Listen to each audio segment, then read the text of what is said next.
Chapter 221. He had thought the chessboard of power was finally static, all the pieces in place, the threats accounted for, until a single new move sent everything skittering off the table. The letter had arrived in the small hours, folded and unsentimental, a reminder that nothing lasting survives complacency. Tom read it twice, then 3 times, though the words did not change. The ministry wanted to negotiate. Not an ultimatum, not a summons, not even a threat, an invitation to talk. For him, talk had always been a dangerous euphemism, but the handwriting on the envelope meant more than politeness. It belonged to Kingsley Shacklebolt. 10 years of uneasy truce had made the man cautious, precise.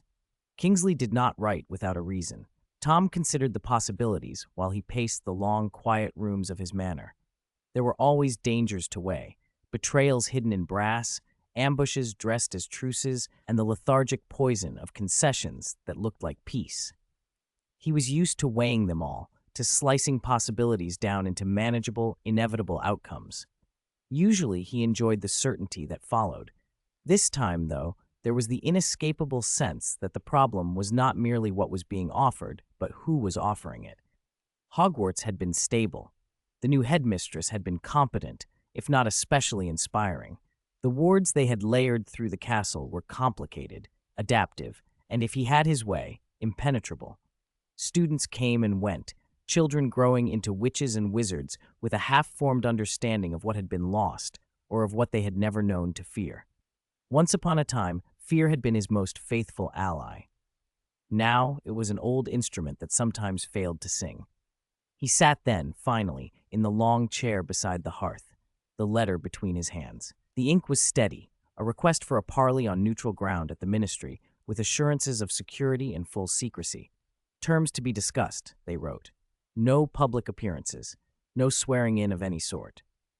Kingsley had added, in his neat, calm hand, that he believed violence could be avoided if both sides behaved with composure. Behavior could be interpreted in many ways. Tom had not intended to reply immediately. He had a reputation to maintain, historical resentments to factor in, and a roster of contingencies to check. But he also had a new kind of patience, one shaped by hard-fought abstinence from old habits. He thought of the long list of names on his desk, some loyal, some useful, many disposable. He thought of the children who slept within the castle walls, curfews ignored and spells muttered under breath. He thought ultimately of balance. He would go. Not because he trusted Kingsley, but because every negotiation is a field on which advantage can be found. He would sit at that neutral table and study their faces as carefully as he would any enchantment. There was no point being the stronger presence if he did not know how they would react. Preparations, then. He gathered his closest advisors, the witch who continued to refine the protective geometry around the castle, the man who oversaw intelligence, an odd creature whose loyalty had been purchased not by coin but by principle, and a younger one, bright and restless, who could still believe in the utility of everything until it was proven otherwise. He spoke briefly, precisely, handing out assignments as if dispatching a small fleet. Kingsley trusts in cordiality, Tom told them.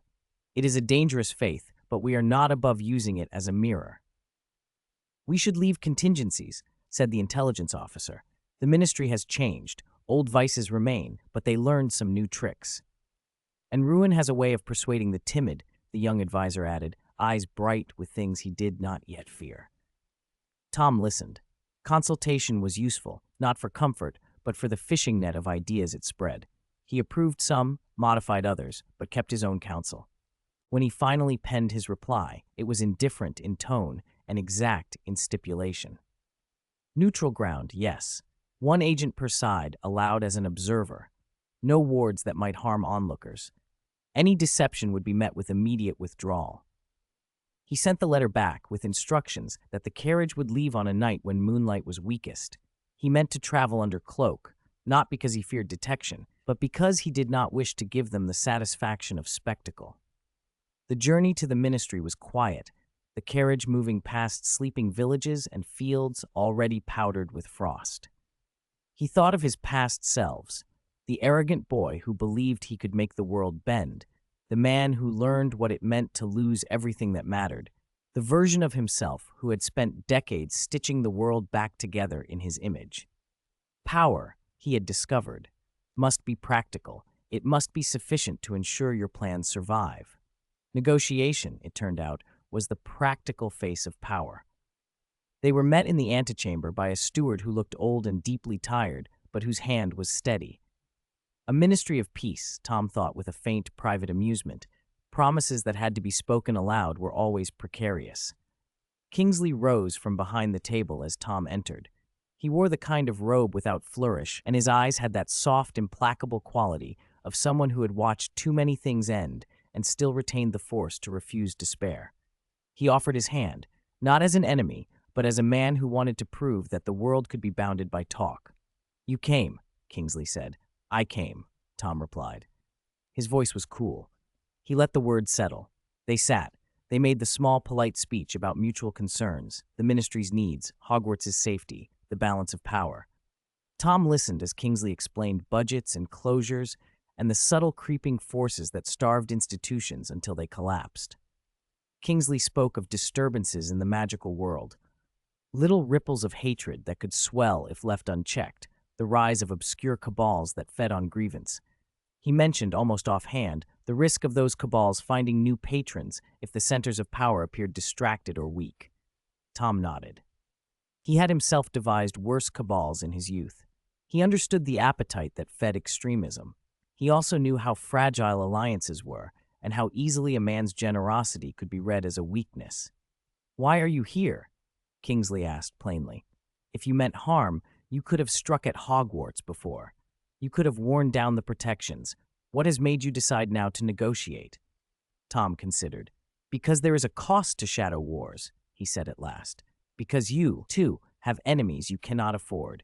And because there are more discreet ways to secure what one values than by bellowing from a podium." Kingsley's expression hardened just enough to be real. "And what do you value, Tom? What do you expect from this? The ministry will not be a puppet." He smiled, small and unreadable. "Nor would I wish it to be, but I would not have it be a threat either. We can arrange boundaries that benefit us both, a division of responsibility, shared intelligence, and an agreement that neither side will exploit children or institutions as bargaining chips." It was a conditional peace. Kingsley did not seem fooled, but he listened. The hour grew late. The conversation turned to watchful patience and the geography of influence.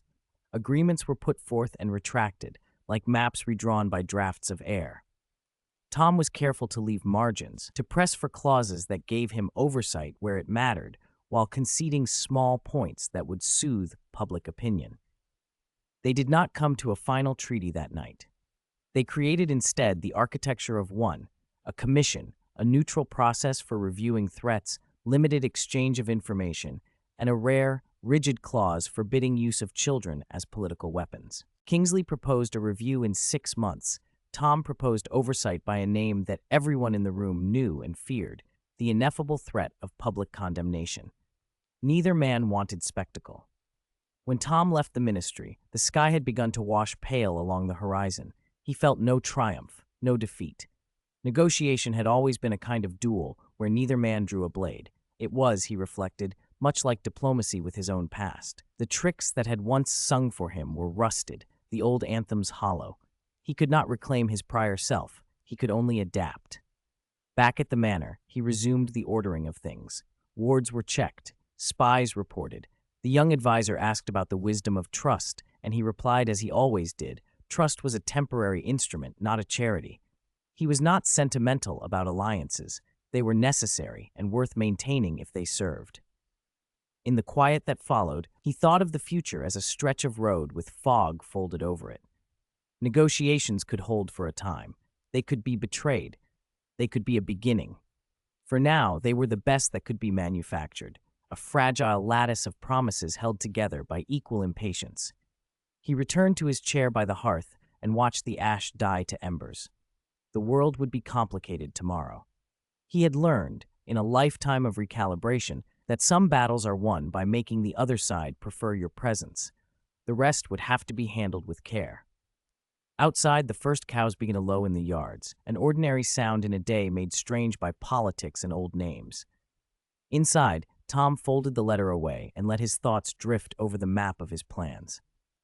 Whatever the future held, he told himself, he would meet it on terms he chose. And in that steadiness, there was a kind of peace, not the soft peace of surrender, but the calculated peace of a man who knew the price of war and preferred to keep his resources intact for the battles he alone could not afford to lose. Cassandra kicked the door open, and the three of them stepped in side by side. They found themselves in a circular chamber lined with more than a dozen identical, unmarked black doors with no handles. The doors were set into the surrounding black walls like portholes. "If you count the one you just kicked off, that's exactly 12, Cedric said. "Don't mention that door," Cassandra snapped. The door she'd torn free lay flat on the black marble floor, the faint light from the blue-flamed candles reflecting off the stone so that it looked like a boat floating on dark water. Because a door was missing, the circular hall didn't rotate this time. "The treasure has to be behind one of these doors," Fleur said. It was obvious. There was nothing else in the room but doors. "Time's running out. Split up and search." Cedric raised his wand and a small pistol at his hip as if to emphasize the point. "We don't know what we'll run into. Keep your wands ready." Cassandra said nothing. She moved decisively to a nearby door and pushed it open. The heavy wood gave with a long creak. A musty rush hit her from inside, damp and old dust making her nose sting. She hesitated at the threshold. "Lumos," she said. Her wand tip blossomed into light, and the darkness inside the room answered, as if 1,000 points had blinked on at once. Crystal orbs hung on massive impossibly high shelves, endless shelves that rose so far the tops vanished into shadow, and the room glittered like a starfield. Cassandra recognized it instantly, the seer's office. Wizards' attitudes toward prophecy ran the gamut, and the seer's office was notorious. Cassandra had no use for prophecy herself, yet the sight of the dusty orbs made her step carefully into the room. She walked between towering shelving units, her formerly white socks soon stained with dust. She kept her wand up and advanced slowly. This place, important as it was, felt oddly untrapped, but that didn't calm her. "Hominem revelio," she murmured. Golden footprints, like living light, took shape beneath her feet and leapt forward into the darkness, marking a path. Following them led her deeper into the shelves, and not far on, to a crouched, bound body. "Harry Potter?" she said, stunned. He lay unconscious and tied among the shadowed orbs. Cassandra's face registered a mix of confusion and barely concealed disdain. This was supposed to be a prize. Why Harry Potter? Cyrus's face flickered through her mind, and she felt a chill. Cyrus had shown him favoritism before. Yes, but a treasure? The thought displeased her. Still, she pushed it away. It was only a contest. She knelt and aimed her wand. Aguamenti. A stream of cool, clear water sprayed from her wand and over Harry's face. He shuddered, coughed, and came awake. "Cassandra?" he said, blinking water from his eyes in surprise. "Don't be dramatic," she said, putting her wand away. "You expected Dumbledore to fetch you?" "You." Harry sat up and looked around, then down at his bindings. "I thought Professor Dumbledore would find me first." "You're his treasure?" Cassandra snorted. "Reasonable, I suppose. Do you know who my treasure is? Cyrus's?" Harry untied himself, shook the water free, and used a bit of magic to warm his clothes. Professor McGonagall gathered everyone who was going to be a treasure earlier. "Your treasure's Hermione. Cyrus's is Ginny." "Hermione Granger?" Cassandra thought. A convenient pick, merely to fill the numbers. "Where is she?" "I don't know," Harry said. "I must have passed out before I saw." He blew on his hands to warm them. "I thought Dumbledore would get to me." "Cyrus and Grindelwald started fighting," Cassandra said, glancing at the glowing footprints on the floor. "Dumbledore sent us down first." "Us?" Harry echoed. "Yes, you, me, Cedric, and Delacour." Cassandra looked up. "Let's go. There shouldn't be anyone else in the seer's office." They left together and found Cedric emerging from another doorway, carrying Cho Chang, who was still unconscious. Harry felt a sour twist as he watched Cedric cradling her. "Hey, Harry!" Cedric called cheerfully. "I found my treasure." "Yes." Harry's voice was flat. He could hardly look away from Cho. "Where's the villa?" Cassandra asked. Fleur pushed through a door then, looking cross, dragging two girls between her arms. "Here," she announced. "They were together, so I brought them both." Cassandra flicked her wand, and Hermione shot forward on an invisible leash into Cassandra's grasp. "That's mine." She glanced at Fleur. "Now that both your treasures have been found, what are you waiting for?" Finding the treasures meant Cassandra and Cedric had completed the second task. All that remained was to open the portkey and claim victory. Cedric, however, looked over at Cassandra with something like resolve. "I won't open the portkey alone," he said. "Does anyone remember we made an alliance?" Cedric asked. Fleur blinked, surprised. For her, the alliance had been more a precaution than any real pact. Only Cedric seemed to take it seriously. "We can win together," he said, looking to Cassandra for agreement. Cassandra's mouth twitched with her habitual sarcasm. "Someone's feeling chivalrous," she said, but she had no real objection. He'd helped find her treasure. She didn't intend to owe him a favor. "Fine. Harry, what's the Vila's treasure?" Harry thought a moment. "I remember a little girl, Gabrielle." Fleur gasped, horror-struck at the thought of her sister in danger. "Gabrielle," she cried. "We have to find her." Cedric mimicked Cassandra and roused Cho. Hermione and Ginny blinked awake, and the seven of them gathered. Ginny looked unhappy. She'd expected Cyrus to be the first face she saw. "Let's split up and search," Cedric said. Cassandra repeated the spell she'd used before. Hominem Revelio. Like a handful of golden sands scattered, luminous footprints bloomed on the floor of the circular hall and led into different corridors. Fleur immediately recognized the smallest set. The child's footprints were tiny even for a preschooler. "She went toward the time chamber," Cassandra said, frowning. Hermione's brow creased.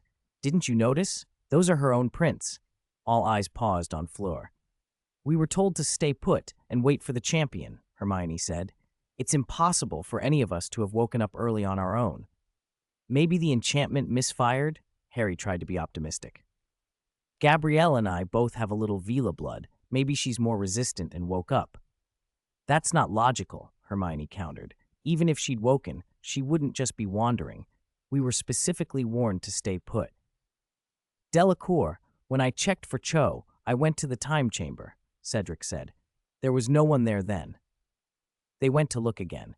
Cho peered around in wide-eyed wonder. It was her first time in the Department of Mysteries. Cassandra kept her wand ready and her expression tight. If Gabrielle had been meddled with, if someone had tampered with the treasures, they needed to be prepared. The time chamber was a tall room full of the great clock cases. Broken glass glittered over the floor, iridescent shards like spilled light. Harry walked along to the far end and stooped to pick at the fragments. "Cedric," he asked, "was this glass broken when you were here?" "No," Cedric said. The shattered pieces drew everyone's attention. Without warning, the shards began to lift, aligning, reassembling themselves in midair, as if some invisible hand were fitting the clockwork back together. "Time is in chaos," Hermione cried. With that cry, the room changed. A sound like 100 clocks starting at once rose up. The great casings chimed in a dreadful chorus. Pendulums swung wildly. Hands of clocks spun backward and forward until they blurred into black streaks. The tick of time multiplied until it sounded like an army marching. "Watch out!" Cassandra warned, but it was already too late. The air itself seemed to warp. Steps anyone took were swallowed and then reformed. Harry stepped back, only to snap forward again to his original spot. Cho's motion rewound and replayed. Something like a shadow rushed past Cassandra, brushing her shoulder with cold. "Gabrielle!" Fleur cried, spotting a silhouette moving against a glass case. She lunged, but the chamber's tempo shifted. The room became a counterclockwise torrent of time, and everything fell inward. There was an enormous, blinding golden explosion of light. From the swirl, a tall figure strode out as if arrogance had shape. He held a faint child by the collar in one long hand. His face swept coldly across the gathered students. "Ah, Harry Potter," he said lightly. Harry's stomach dropped. He had never seen this face before, and yet he knew instantly who it was. Lord Voldemort. "Who are you?" Cedric pushed Cho Chang aside with one hand, his wand clenched in the other, and stared at the stranger who had broken into their trial. He had never seen this man before. Was he one of Durmstrang's champions? The thought flickered through his mind, but he did not lower his wand, because in the man's other hand lay Fleur's sister, unconscious and limp as a doll. "Let her go," Cedric barked, stepping forward. Something in Harry's head snapped. He felt memory and nightmare overlap. The hollow place in his chest tightened, and an image he had not expected flooded him. A long dead Pettigrew stepping out, indifferent, and casting a spell directly at Cedric. In that phantom scene, Cedric died in an instant. Whether vision or madness, the image overlapped the present Cedric, and Harry saw a hand flex, a wand drop from a sleeve into waiting fingers. Harry wanted to move, to stop it, but his body would not obey. He could only stare, helpless, as the stranger's figure, tall, pale, with a face that somehow echoed Cyrus, turned toward him. The stranger's fingers trembled. "Lord Voldemort," Harry shouted with everything in him. The name cut through the frozen air. Heads turned. Cedric, poised on the edge of action, looked back and met Harry's eyes blazing green, webbed with red veins, haunted. "Harry, what are you saying?" Cedric asked, but Harry ignored him, fixed on the man who had answered to that name. "I'm here, Lord Voldemort," Harry said aloud. The man's cold gaze shifted from Cedric to Harry. Relief washed over Harry when Voldemort's attention left Cedric. The man threw Fleur's sister aside like refuse. He pushed back his hood. The face beneath was shockingly handsome and terrible. Many noticed a resemblance to Cyrus that made their skin prickle. Only Harry knew the particulars of those past horrors, and now everyone could see the man's features plainly. "Is he you-know-who?" Cedric croaked, refusing to say the name. The air seemed to freeze in his veins. Voldemort walked past them, as if they were air, coming to stand in front of Harry. No one could move. Even Cassandra's fingers were rigid. She could feel the pressure of his magic pressing against her, like a weight. She didn't truly lack the use of her limbs, but she knew any abrupt motion now would mean death. Voldemort reached up and pinched Harry's face. His fingers were cold as iron. "Where is Cyrus?" Harry's face was crushed in the gesture. He stared stubbornly into Voldemort's eyes and snarled, "You think I'll tell you?" Voldemort laughed, not cruel but scornful. "Has no one taught you that if you want to hide something, don't let someone see your eyes?" He tilted his head like a snake. "Your mind is an empty house without a door. Any witch or wizard who knows legitimacy may enter. Let me see." Harry tried to close his eyes, but it was too late. "Ha! Cyrus and Dumbledore and that fool are fighting upstairs. I would prefer not to have him die too soon.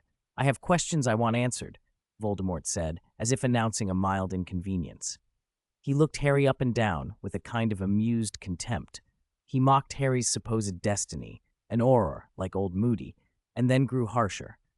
He forced Harry's head aside, exposing the lightning bolt scar. "But you will never be me." Voldemort's fingertip brushed the scar. Pain exploded through Harry's skull like molten metal. He screamed. "Your reputation, your fame, your present, they are not your doing," Voldemort went on, indifferent to the sound of Harry's agony. "Your mother saved your life. Dumbledore saved your life. Cyrus saved your life. But in the end, I made you." The words pried something open deep under Harry's skin. Voldemort spoke as if unearthing a terrible truth. "Dumbledore never told you what sustained my magic after I lost my body. Cyrus never explained his resurrection and betrayal. They never told you why you are sometimes so different, why I needed your blood to come back, why Quirrell could not touch you in your first year." Harry's breathing tightened. He tried not to listen. The man's voice slid into him as if it were a spell. Voldemort's whisper was close to his ear. "You are one of my Horcruxes." He pressed harder. The scar split, and fresh blood welled along the lightning bolt line. The words stunned everyone. Ginny and Hermione stared with raw alarm. Harry howled, "You're lying!" Voldemort's smile slid his face. "Am I? I made mistakes. But if not for me, how would you speak to snakes?" The single phrase assaulted Harry's memory. The dueling club, Parseltongue, the whisper of Slytherin.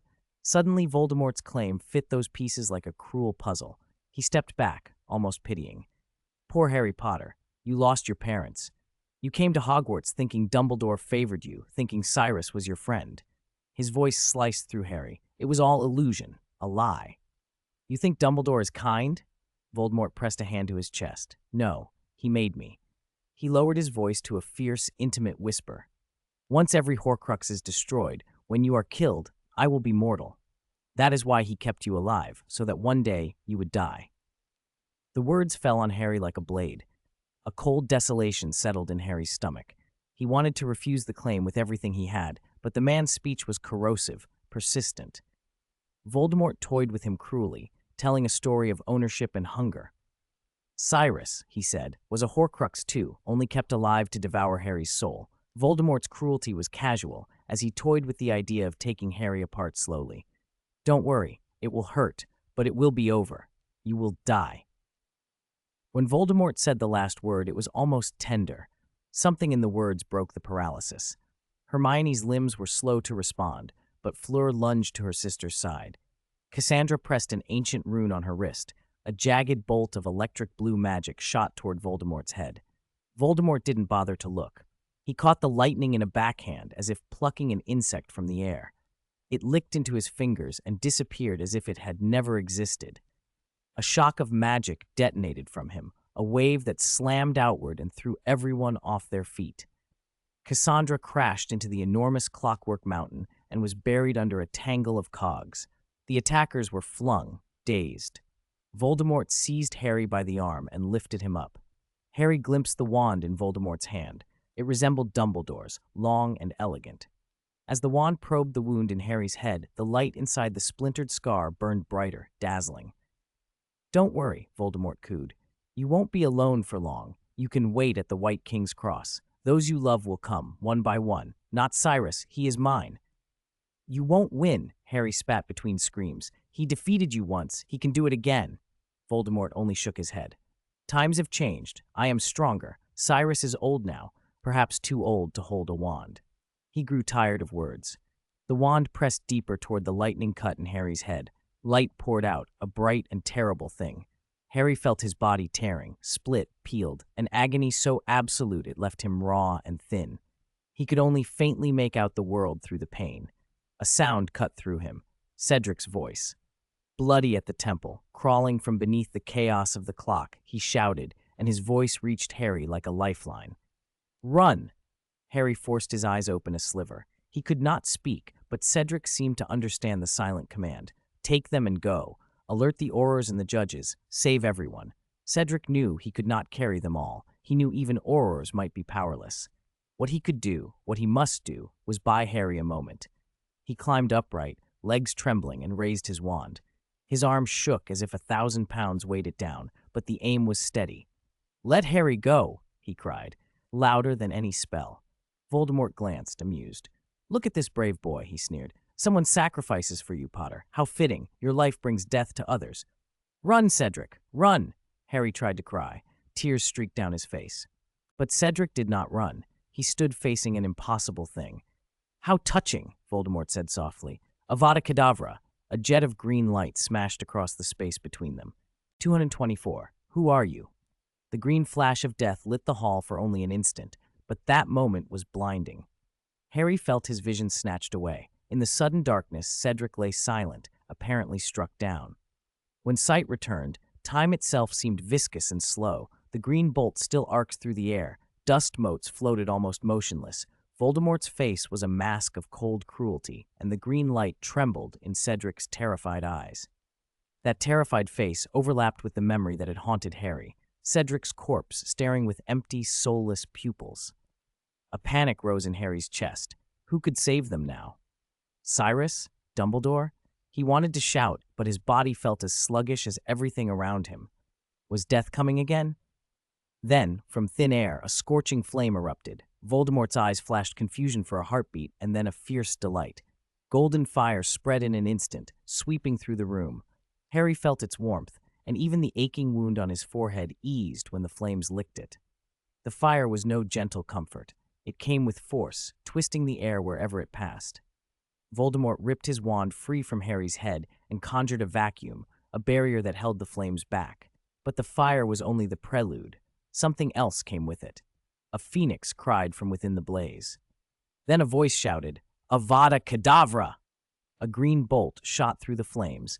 Another killing curse intersected Voldemort's curse before it could strike Cedric. The two spells met and annihilated each other. The clash shattered the frozen time like glass. Cyrus stepped out of the fire, wand held high.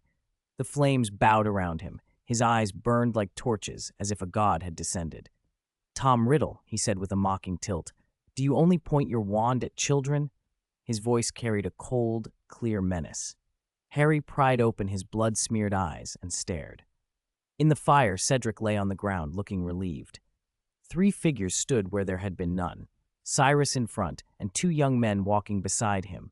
Neither resembled the older versions Harry knew. The second who stepped from the flames was not the familiar, elderly Dumbledore, but a blonde teenager. The third was dark-haired. Fawkes, the Phoenix Harry knew, circled the young Dumbledore, as if asking how this could be. Had Dumbledore returned to youth? "You've become young," Voldemort observed. He had expected to shift the temporal cost of his time meddling onto Cyrus, aging him, perhaps even reducing him to dust. Instead, not Cyrus but Dumbledore and Grindelwald had been cast back into youth.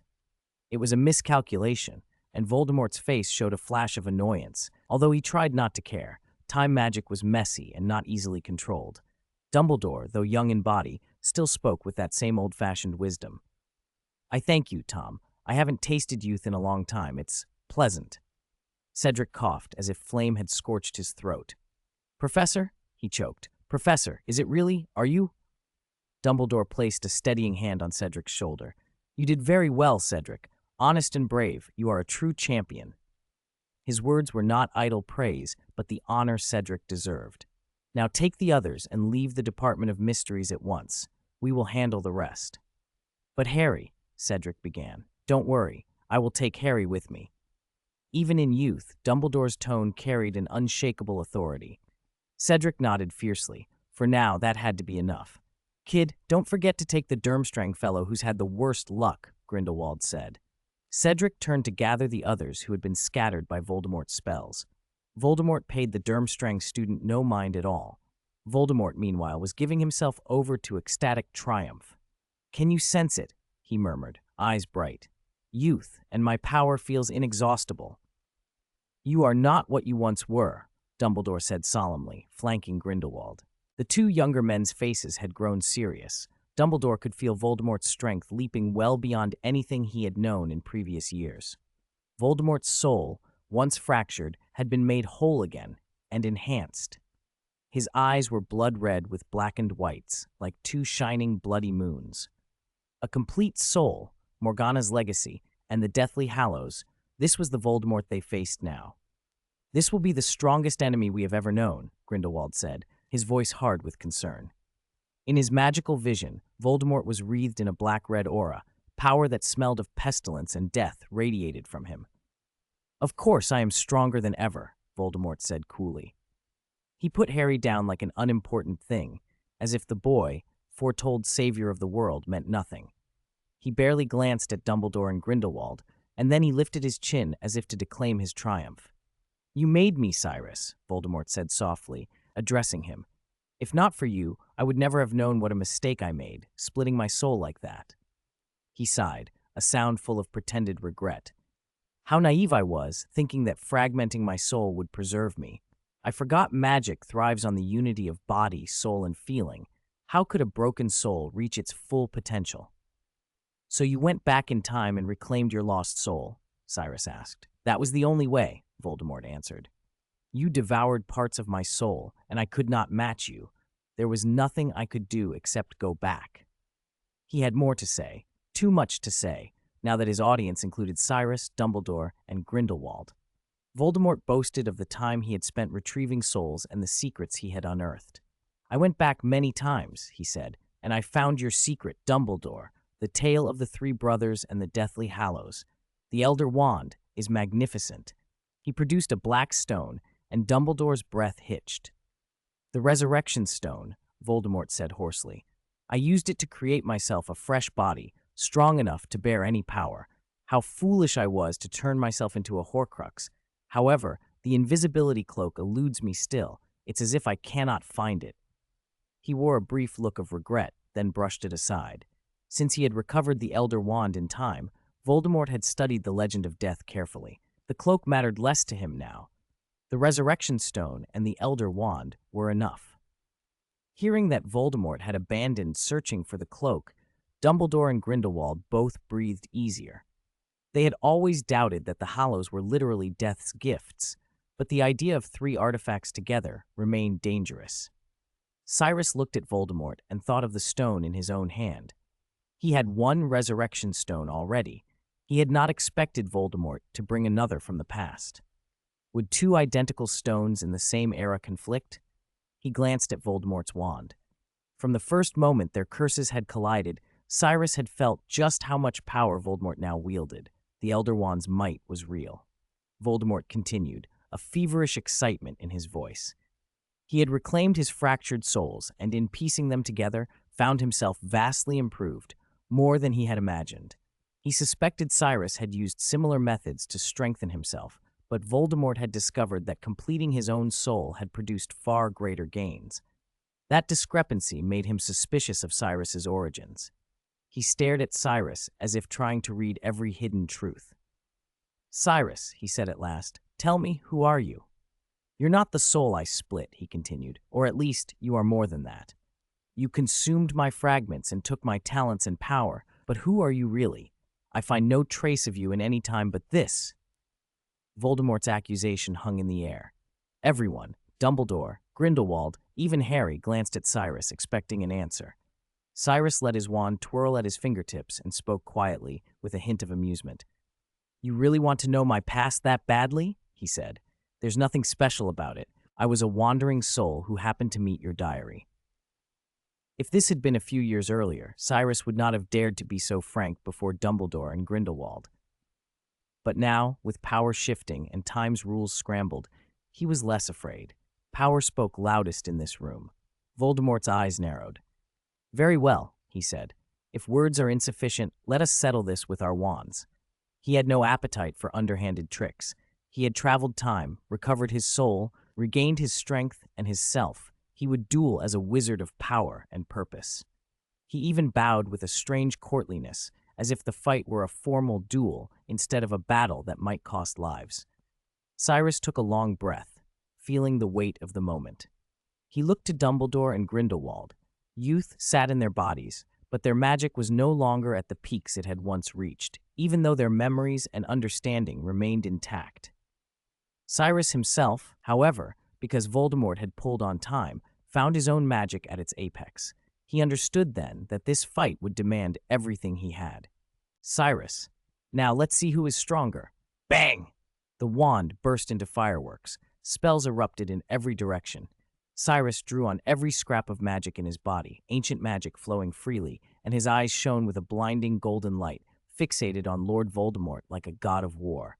Dumbledore and Grindelwald rushed to Voldemort's sides without hesitation, unleashing barrages of powerful spells. Each blast sent dust and rubble flying. Facing three opponents, even Voldemort was driven back again and again, but he never lost control of the fight. He rode the rhythm of battle like a predator, turning the magic around him into a whirling black storm that cut through attacks like a bloody scythe. In that vortex, two fists could be outmatched by 6 hands, and yet Voldemort defended with terrifying economy. Grindelwald fought with the least restraint. He lashed out dark magic like a venomous serpent, forceful, wicked, a single strike that spelled instant death. "Grindelwald, why oppose me?" Voldemort demanded as he parried. "I know your past, what you want, and why you agreed to ally with Barty and me. Are you ready to break your oath now?" He flicked his wand and conjured dozens of rock sentinels, spear-tipped and shielded by wards, and they charged at Dumbledore and Cyrus. "You allied with Lord Voldemort?" Dumbledore raised his wand and shattered a stone giant in an instant. He looked at Grindelwald with pained astonishment, a mix of heartbreak and disappointment. It was the same look of a man questioning whether his old, once-cherished dream had been abandoned. For Dumbledore, everything had always been in service of the greater good. That belief had driven him to stand against Grindelwald 50 years ago and to face Voldemort's terror when Britain's magical world was threatened. He would have sacrificed anything for that principle, even his own life. But 50 years in Nurmengard had reshaped Grindelwald. The lofty rhetoric of the greater good no longer meant anything to him. In this moment, he wanted something else entirely. "I know what you want," Voldemort said, pressing forward as he blasted Dumbledore and Grindelwald apart. "I can give it to you. I can promise to spare Dumbledore's life." Cyrus responded like a specter, spells flying fast and hard, each strike full of destructive force. Bang! The air detonated. Black magic rushed through Cyrus's veins. He felt like a high-speed engine burning hot to the core. Lightning danced around his palms, and with a sweep of his arm, he hurled a spear of electricity that tore toward the sky. Voldemort dissolved into smoke and slithered sideways to avoid the blow. Then magic swelled around him. A colossal black dragon rose from the ground, wings of shadow unfurling as it lunged for Cyrus. Cyrus's own magic answered. It was the legacy Morgana had left him, power to rival Voldemort's. Another black dragon formed, and the two monstrous spirits collided, ripping at each other with claws that shredded stone. Time chamber walls blew outward. Grotesque stone heads burst through the 9th subterranean floor, and the dragon's tails swept across the ministry, scattering masonry like splinters. In moments, the dragons were bursting through the ministry's ceiling, fighting in the hidden heights above London. The building groaned. Wards that had held for decades proved thin against the two titans. Dumbledore looked up, alarmed. If the dragons tore free, the destruction would be spectacular and deadly. But there was no time to worry about the city. The ministry itself was crumbling. Massive chunks of ceiling fell like a tilted sky, the chamber a ruin after the magical onslaught. When the two dragons finally disengaged, the magical strain between Cyrus and Voldemort eased only slightly. Both men were exhausted, and yet still overwhelmingly powerful. Voldemort gripped the Elder Wand. It amplified the spells already pouring from him until they seemed otherworldly. Cyrus felt the pressure like a freight truck sliding downhill, and he could only reach out, straining to hold the onslaught. "Where's your skill, Cyrus?" Voldemort taunted, triumph in his voice. Over time, he had restored pieces of his soul and absorbed more power. With the Elder Wand's aid, he felt invincible. As he struck, Grindelwald, who had fought like a golden thunderbird moments before, faltered. He stopped attacking Voldemort. Not because Voldemort's words had place-hated him, but because Grindelwald had made his choice long ago.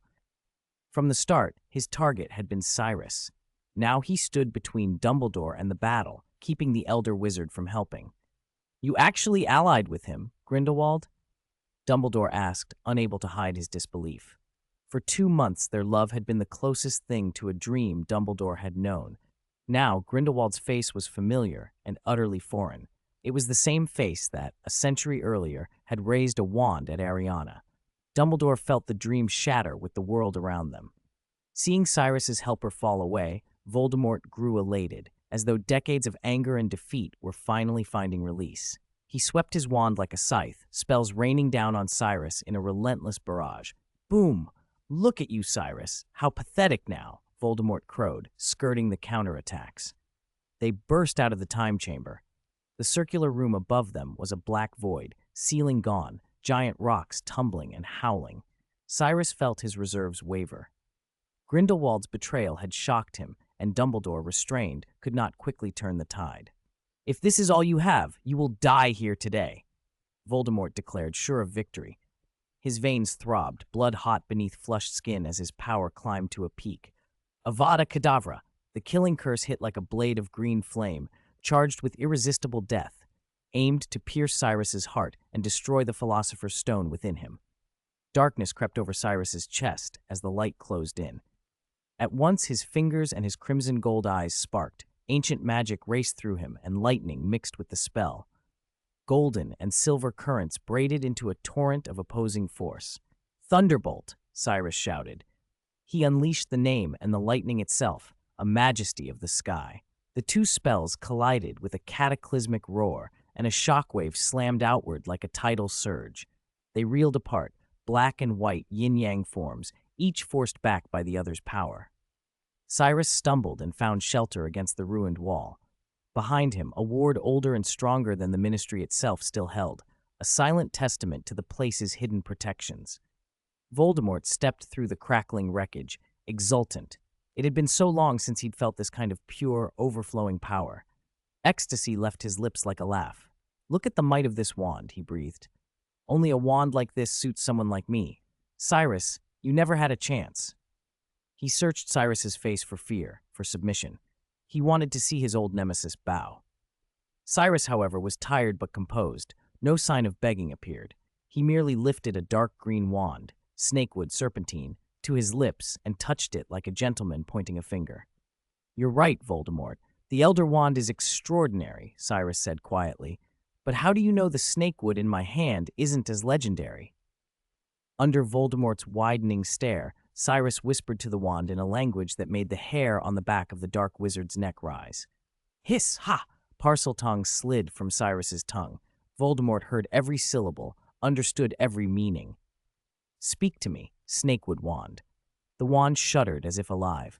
Its dull dark green brightened into the sheen of scales, catching light like a living thing. Voldemort's face went pale. Slytherin's legacy? He spat, stunned as if met with his own ancestor's ghost.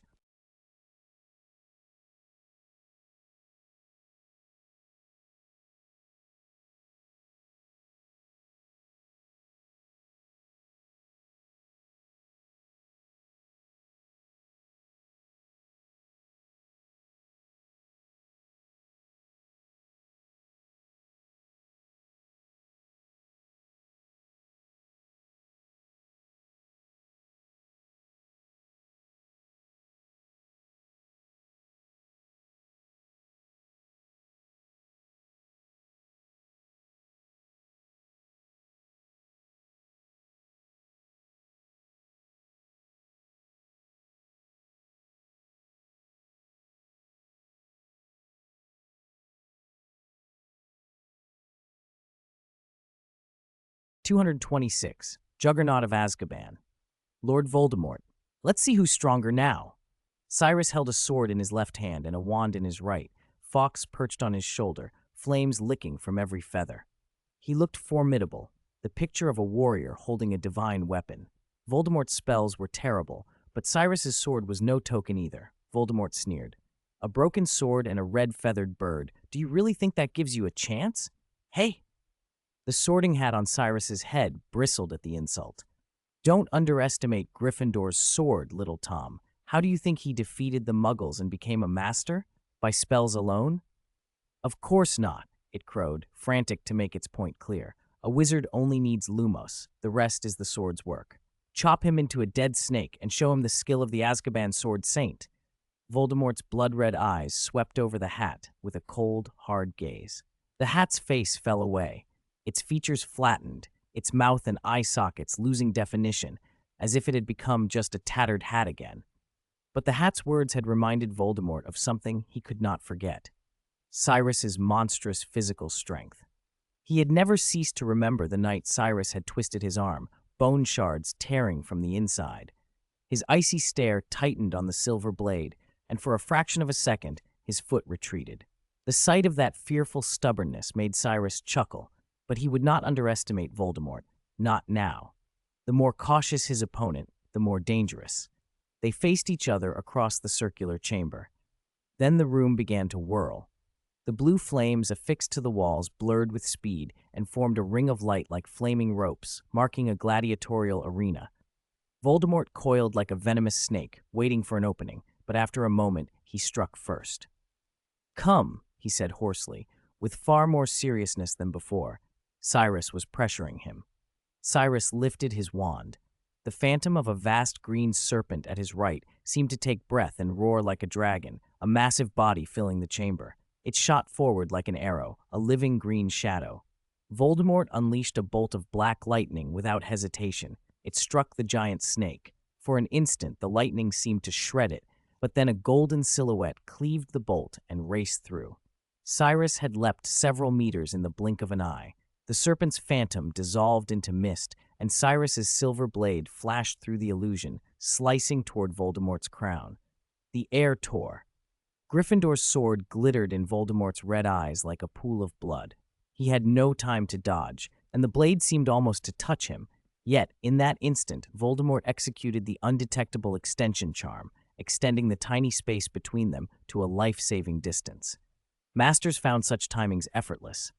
He followed with a furious flick of his wand, sending black, blade-like curses toward Cyrus's limbs and head. "You like playing with knives?" He grinned with ferocity. "Super Protego!" Cyrus pointed his wand. Another enormous dragon serpent materialized and coiled around him. Its scales clicked like metal. The great snake wrapped himself as a living bulwark, protecting Cyrus within. Voldemort's black blades crashed into those scales, throwing bright sparks and bouncing off as if against iron. At the same time, Fawkes and the shadow of a colossal silver thunderbird merged into a flesh-and-blood phoenix of lightning. It spread wings alive with fire and electricity and swooped for Voldemort. Beneath Voldemort's feet, the floor churned into a dark green swamp. From the bog surged a serpent thicker than a man's waist, its terrible head arcing through the air, fangs bared toward the phoenix's steel-like talons. The impact rang like metal on metal. The huge snake hauled its bulk entirely out of the mire, an enormous, living basilisk, the kind from the Chamber of Secrets, its glassy eyes humming with ancient, fearful magic. "I brought it back," Voldemort said, hand stroking the cold scales. "Time has only strengthened its power." Cyrus's eyes flashed. If this was the chamber basilisk, it might still hear Slytherin's voice. He hissed Parseltongue like a king issuing command, and the snakewood wand at his side emitted its own distinct aura. Invisible chains burst from the wand like vines and tentacles, slithering toward the basilisk and taking hold. For a heartbeat, the great beast stilled. "Kill Lord Voldemort," Cyrus ordered. The basilisk obeyed at once, its eyes reflecting Voldemort as if they were lanterns, mouth opening to engulf him. Voldemort, however, smiled serenely. With a single raised hand, he shattered Cyrus's hold. The snake shook off its bindings with a violent convulsion, and instead of lunging for Voldemort, it whipped its head toward the phoenix. The basilisk and the lightning-born phoenix collided in a cataclysm of venom, flame, and thunder. The Department of Mysteries became a world of monsters, serpentine shadows, roiling fire, lightning, and death. Voldemort sneered at Cyrus. "You think because you have a snakewood wand you can contest me for a basilisk? Parseltongue isn't equal in us both." He knew Cyrus could speak to snakes. Cyrus's Parseltongue came from him, but authority was a different thing. Harry had commanded ordinary snakes. He hadn't contended with Riddle over the chamber basilisk. Cyrus's Parseltongue might be powerful, but he lacked the fullness of Voldemort's mastery. "Let me see what else you have," Voldemort said, stepping forward. A wind rose under his feet. Dust and pebbles skittered. He launched another black curse. Cyrus met it, the phantom green serpent wrapping his arm and augmenting his magic. He cast spell after spell. Brilliant white projectiles tore out like missiles, slamming into Voldemort's dark curses. The blast rocked the chamber. Cracks spiderwebbed across the floor. The basilisk and phoenix tore through rooms like titans. Walls collapsed. Blue fire shields and leaping fiendfire braided above Cyrus's head. Cyrus wondered why the Ministry hadn't intervened yet, but there was no time for questions. He poured everything into the fight. Spell after spell streamed from him, so powerful that even if they missed, they tore the air and lifted hairs on end. He knew that to win, there was only one way. He dropped the sword in his left hand. While casting with his right, he used his left for gestures to bolster his magic. Voldemort exhaled with visible relief and recklessly pressed the attack. The Sorting Hat groaned. Cyrus had abandoned a great advantage. "Use the sword to cut through his curses. The killing curse can be cut," it wailed. But Cyrus ignored it. He knew the blade could sever curses, but cutting spellwork didn't win the fight unless it hit Voldemort himself. His gaze flicked to where the sword lay. Voldemort caught that glance like a hawk. He raised his wand and launched a devastating assault. Smoke and debris filled the air. Cyrus rolled clear of the blast, but he was disheveled. The Sorting Hat had been blown from his head. His rhythm had broken. Voldemort smelled victory and moved like a predator closing in. Spells poured from his elder wand as if the night sky itself had sunken into his fingertips, an overwhelming torrent leaving Cyrus gasping. "Come on, Cyrus, don't hide," Voldemort taunted, goading him ruthlessly. Cyrus fled, driven back until he crashed through a half-destroyed door and ducked into the Hall of Death. Voldemort followed, cautious but relentless. His eyes always leads his steps. The Hall of Death was hushed and dim, the light a cold gray. The room was vast and bare, except for a tattered archway draped in pale veils. The silence felt like a different world. Cyrus leaned against the far arch, breathing hard, watching Voldemort approach through the veil. "A fitting place, isn't it?" Voldemort said, sweeping his gaze across the still room. The hall seemed separated from the chaos, a place where even death might be quiet. "I mean, as your grave." He wanted more than to kill. He wanted to make Cyrus submit, wanted to see him tremble. Cyrus, though, remained stubbornly silent. Voldemort found that boringly dull. He raised a spell, and Cyrus, exhausted, attempted to respond, but Voldemort knocked his wand from his hand. It clattered and rolled to a stop beside the archway. Seeing Cyrus disarmed and weakened, Voldemort bound him with iron chains of magic, the coils biting. He strode to Cyrus, seized his throat in cold fingers, and tightened. "Look at your pitiful state," he murmured, squeezing. "Who can help you now?" His eyes cut to the archway. The snakewood wand lay there, still as if without spirit. "Lost your sword, and now your wand. I can snap your neck," Voldemort whispered. "Do you hear it? Death calls." They said the closer one was to death, the more they heard the voices beyond the arch. Voldemort wanted to see if Cyrus could now hear his own voice across the veil. He did not expect an answer. Cyrus, face flushed, throat working with difficulty, nodded. He croaked out, hoarse but defiant, "I did hear it." His golden eyes gleamed with something like mockery. "Only," he rasped, "it was your voice, Lord Voldemort." Voldemort froze. Panic clawed unexpectedly at him, a cold prickle that had little to do with the chains around Cyrus. A bone-deep wind swept the hall. Voldemort whipped his head around and was struck by a silver flash. Another Cyrus hung in midair, sword poised above him, closing with impossible speed. The apparition, or perhaps another Cyrus, drove the blade down. The steel grazed Voldemort's hair, shearing a strand of black from his head. "Lord Voldemort, die!" This time there was nowhere to hide. 227. The failed Voldemort. Boom.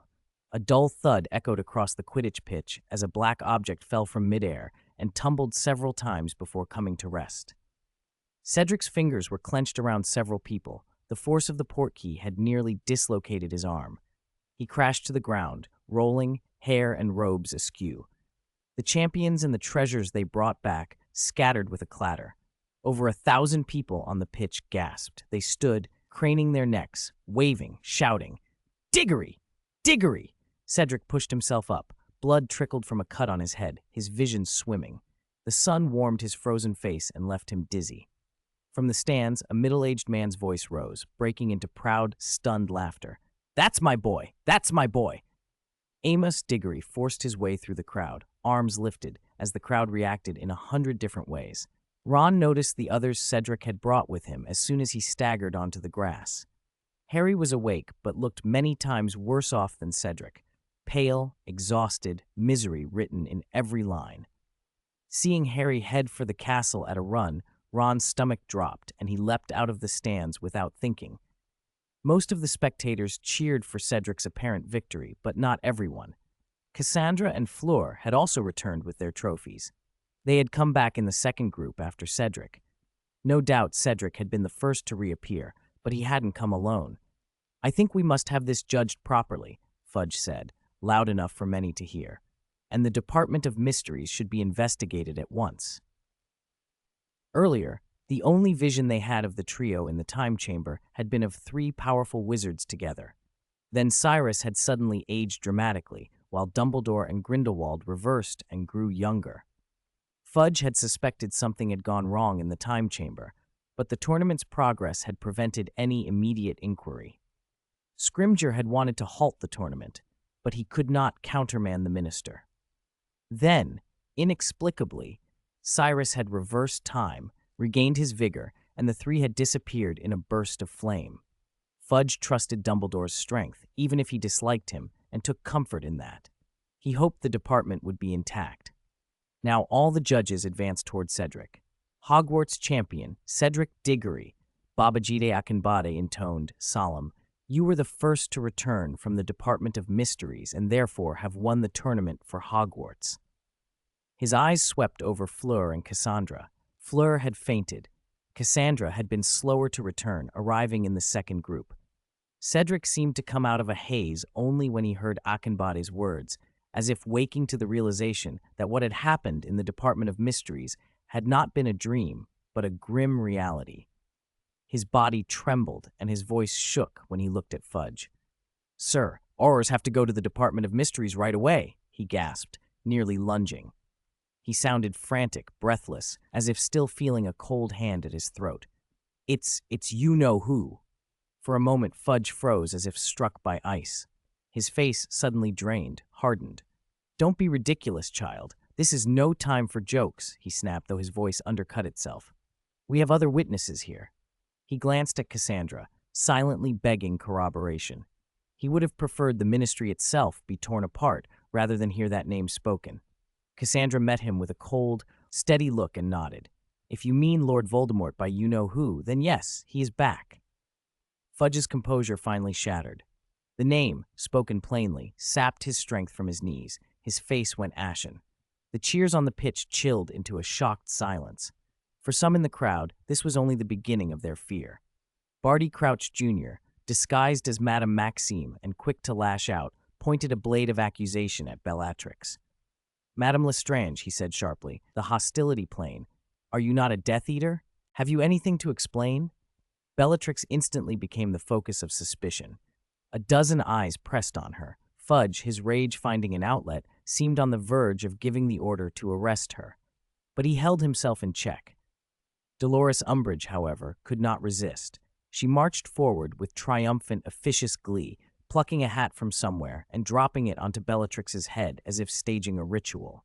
Ilvermorny's conduct has been shocking since the tournament began, Umbridge put on a saccharine voice.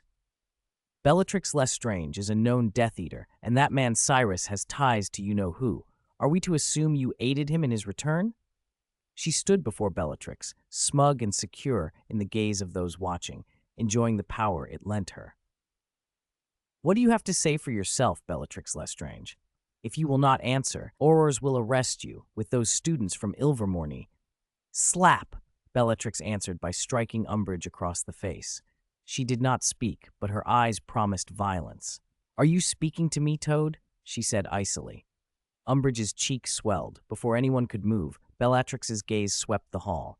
The Aurors present itched to act, but hesitation held them back. Calm down, everyone. Professor McGonagall's voice cut through the chaos, firm as steel. Having taught at Hogwarts for decades, her authority quieted the younger Aurors. Now is not the time for infighting, Minister Fudge. The priority must be to send Aurors to the Department of Mysteries to provide support. Yes, Fudge stammered, clinging to some last shred of denial. He forced a dry laugh and tried to soothe Cedric like a child. You must be overwrought, boy. Enjoy your victory. He patted Cedric's head, trying to make the world normal again. But you-know-who? There is no you-know-who, Fudge interrupted, louder this time. It's a magical disturbance inside the Department of Mysteries. It's rare, yes, but Dumbledore's there.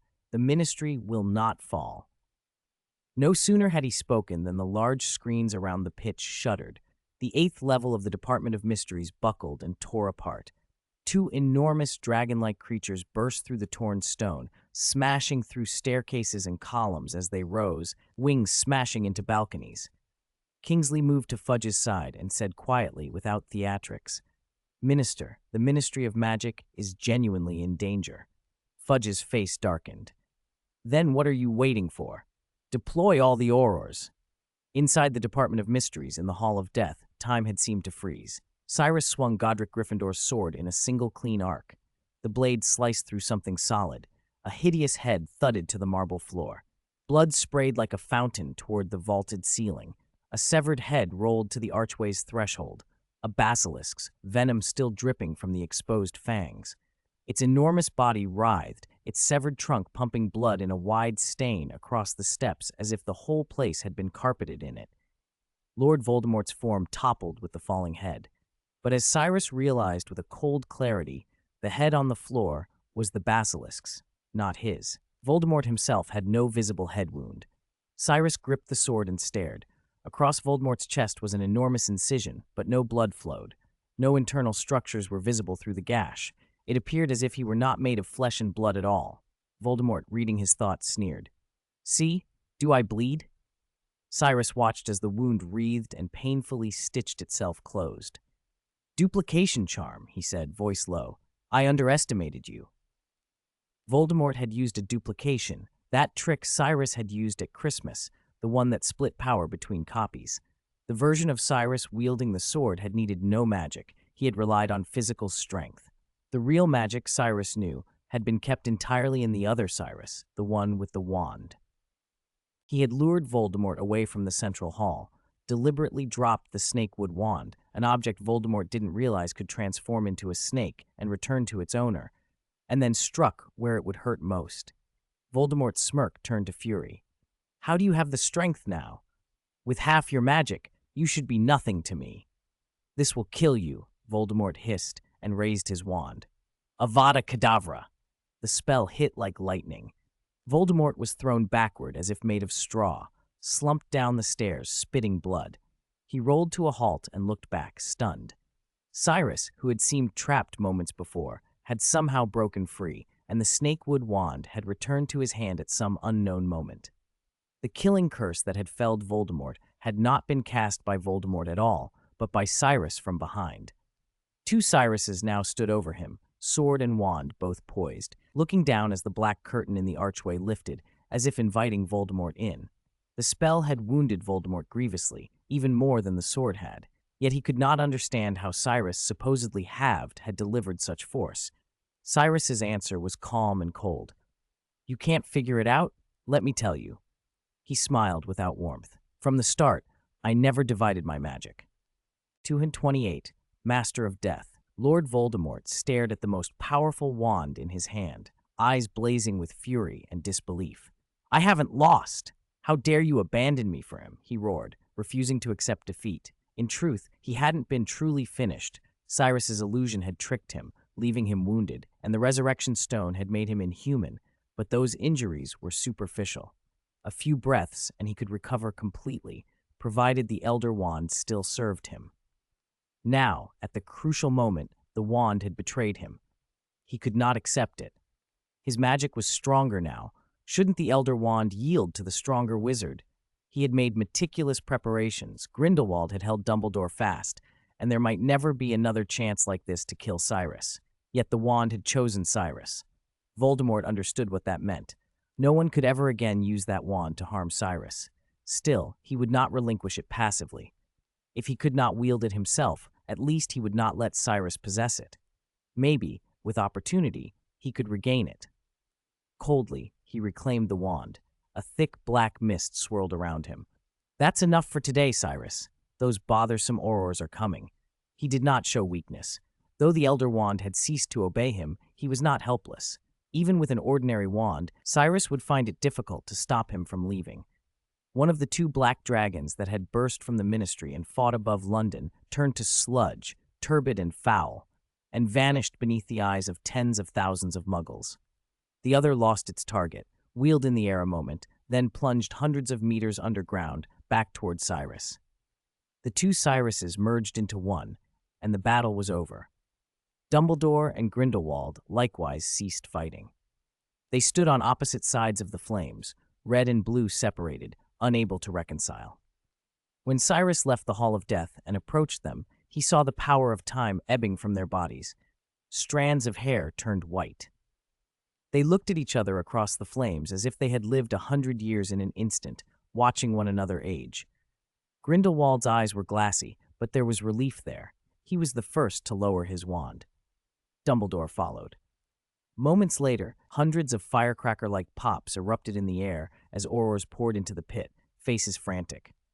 Limping at the front was Scrimgeour, his complexion ashen. Dumbledore, where is you-know-who? He has escaped, Cyrus answered. At that, Cornelius Fudge pushed through the crowd, his face a mask of outrage and disbelief. The Ministry of Magic is destroyed, he shrieked, voice high and raw. I must have been mad to let you use the Ministry as your battleground.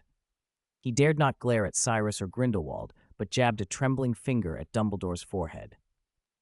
Dumbledore, look at what the Ministry has become. The sun shone down into the vast pit. Cornelius continued, eyes bulging. Don't tell me there was a you-know-who. Don't think I don't know. You-know-who is an excuse to cover your backs. I haven't seen a scrap of evidence of him. He gestured wildly. Look at what you've done. The Department of Mysteries, research lost, wrecked, the time chamber, every grain gone, and those two black dragons fighting non-stop over London. Do you think Muggles are blind? How many saw that battle? Grindelwald bristled with anger, but held himself back. Do you know how many Dementors and other magical creatures that were stationed as checkpoints escaped and were sighted? This is a catastrophe. How do you expect me to answer to the International Confederation of Wizards? Dumbledore finally intervened. Excuse me, he said, steadying his voice. I am the chief wizard of the International Confederation of Wizards. The vice president is here as well. His gaze found Babajide. The elder wizard stepped forward and spoke softly to Cornelius. Do not worry, Mr. Fudge. The International Confederation will assist. Mr. Newt Scamander has brought swooping evils. Their magic can wipe the memories of muggles who witnessed this. Cornelius, deflated and suddenly without a public audience for his fury, had no retort. Throughout the exchange, Cyrus watched with a faint sneer. Cornelius dared not turn his wrath on Cyrus directly. He saved it for Dumbledore instead. Cyrus wasn't sure whether Cornelius truly believed that everyone was conspiring or if he simply preferred denial. It didn't matter much to him. What Cyrus wanted most to resolve now was Grindelwald. If not for the old man's last-minute interference, perhaps the three of them, no, even if there had been one more Dumbledore, they could have killed Voldemort. Grindelwald's betrayal had squandered a golden chance. Cyrus and Dumbledore both felt the chill between them drop back to freezing after having just begun to thaw. Albus, Babajide asked, voice tight with concern, given how things have gone. The third task? Dumbledore did not cancel the Tri-Wizard tournament. If anything, he intended to use it to try and end the threat once and for all. Whether it was Voldemort or Grindelwald, he no longer wished to see anyone threatening the world. Many fretted at the decision. Cornelius breathed easier. To him, Dumbledore's continuation of the tournament proved the situation was not as dire as it had been painted, useful for ministers who wanted to downplay a return of you-know-who. The ministry would need rebuilding anyway. The third task would not be immediate. Cyrus turned Grindelwald over to Dumbledore, and thinking of Voldemort, left the ruined ministry.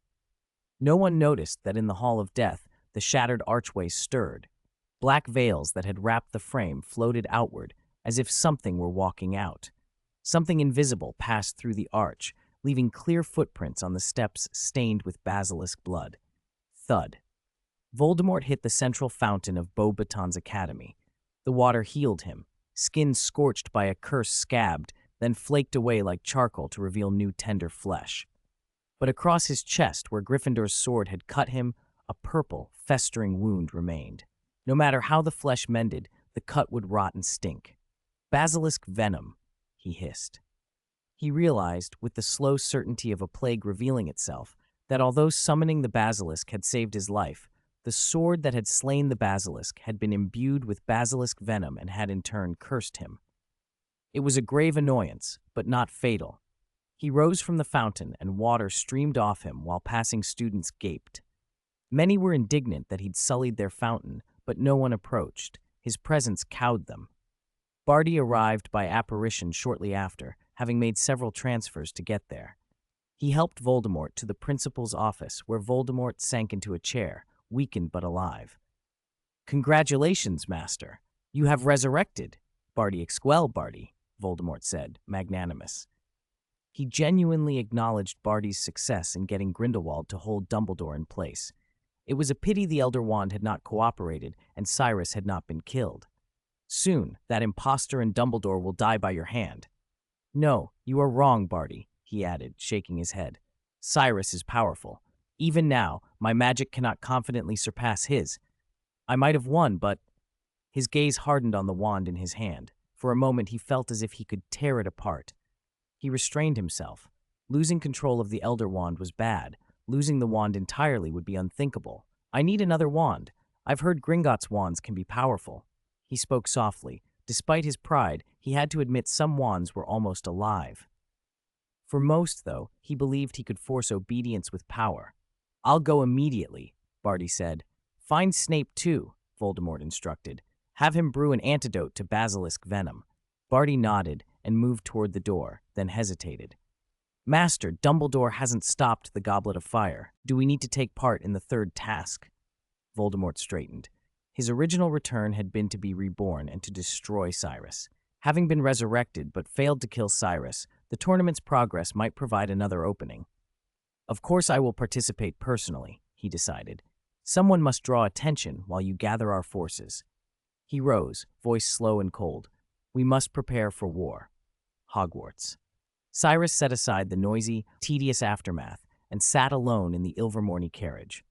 The world now knew of his power. Magic drones had captured him, defeating Grindelwald, and countless people had seen a giant black dragon wheeling over London. In strength, the wizarding world would soon place Cyrus on a par with Dumbledore, maybe above him. Still, he wondered why Voldemort had withdrawn so obediently. Not because of Aurors, of course not. Only one explanation fit. The Elder Wand no longer answered Voldemort. He considered whether the wand truly belonged to him now. It mattered less than it might have. The duel had shown that while the Elder Wand was potent, something it would not fully obey was a weakness. He did not want to be ambushed later because of that flaw. If he considered the Deathly Hallows, the Resurrection Stone was in his possession, the Elder Wand effectively as well. Only the cloak remained. He was still thinking when a voice called his name. "Cyrus!" A head appeared out of thin air. Harry stepped forward, cloak in hand. "I came to give you my cloak." Harry drew off the garment and handed Cyrus the last Deathly Hallow. Chapter 229, Cyrus. The third task is to make Lord Voldemort die completely. "Let me give you the cloak." Harry shrugged out of the invisibility cloak and offered it to Cyrus with a shy smile. Cyrus had been thinking about the 3 Deathly Hallows a moment ago. Now, Harry was standing before him with the last one in hand. "You're giving me this cloak?" Cyrus asked, peering through Harry's round glasses.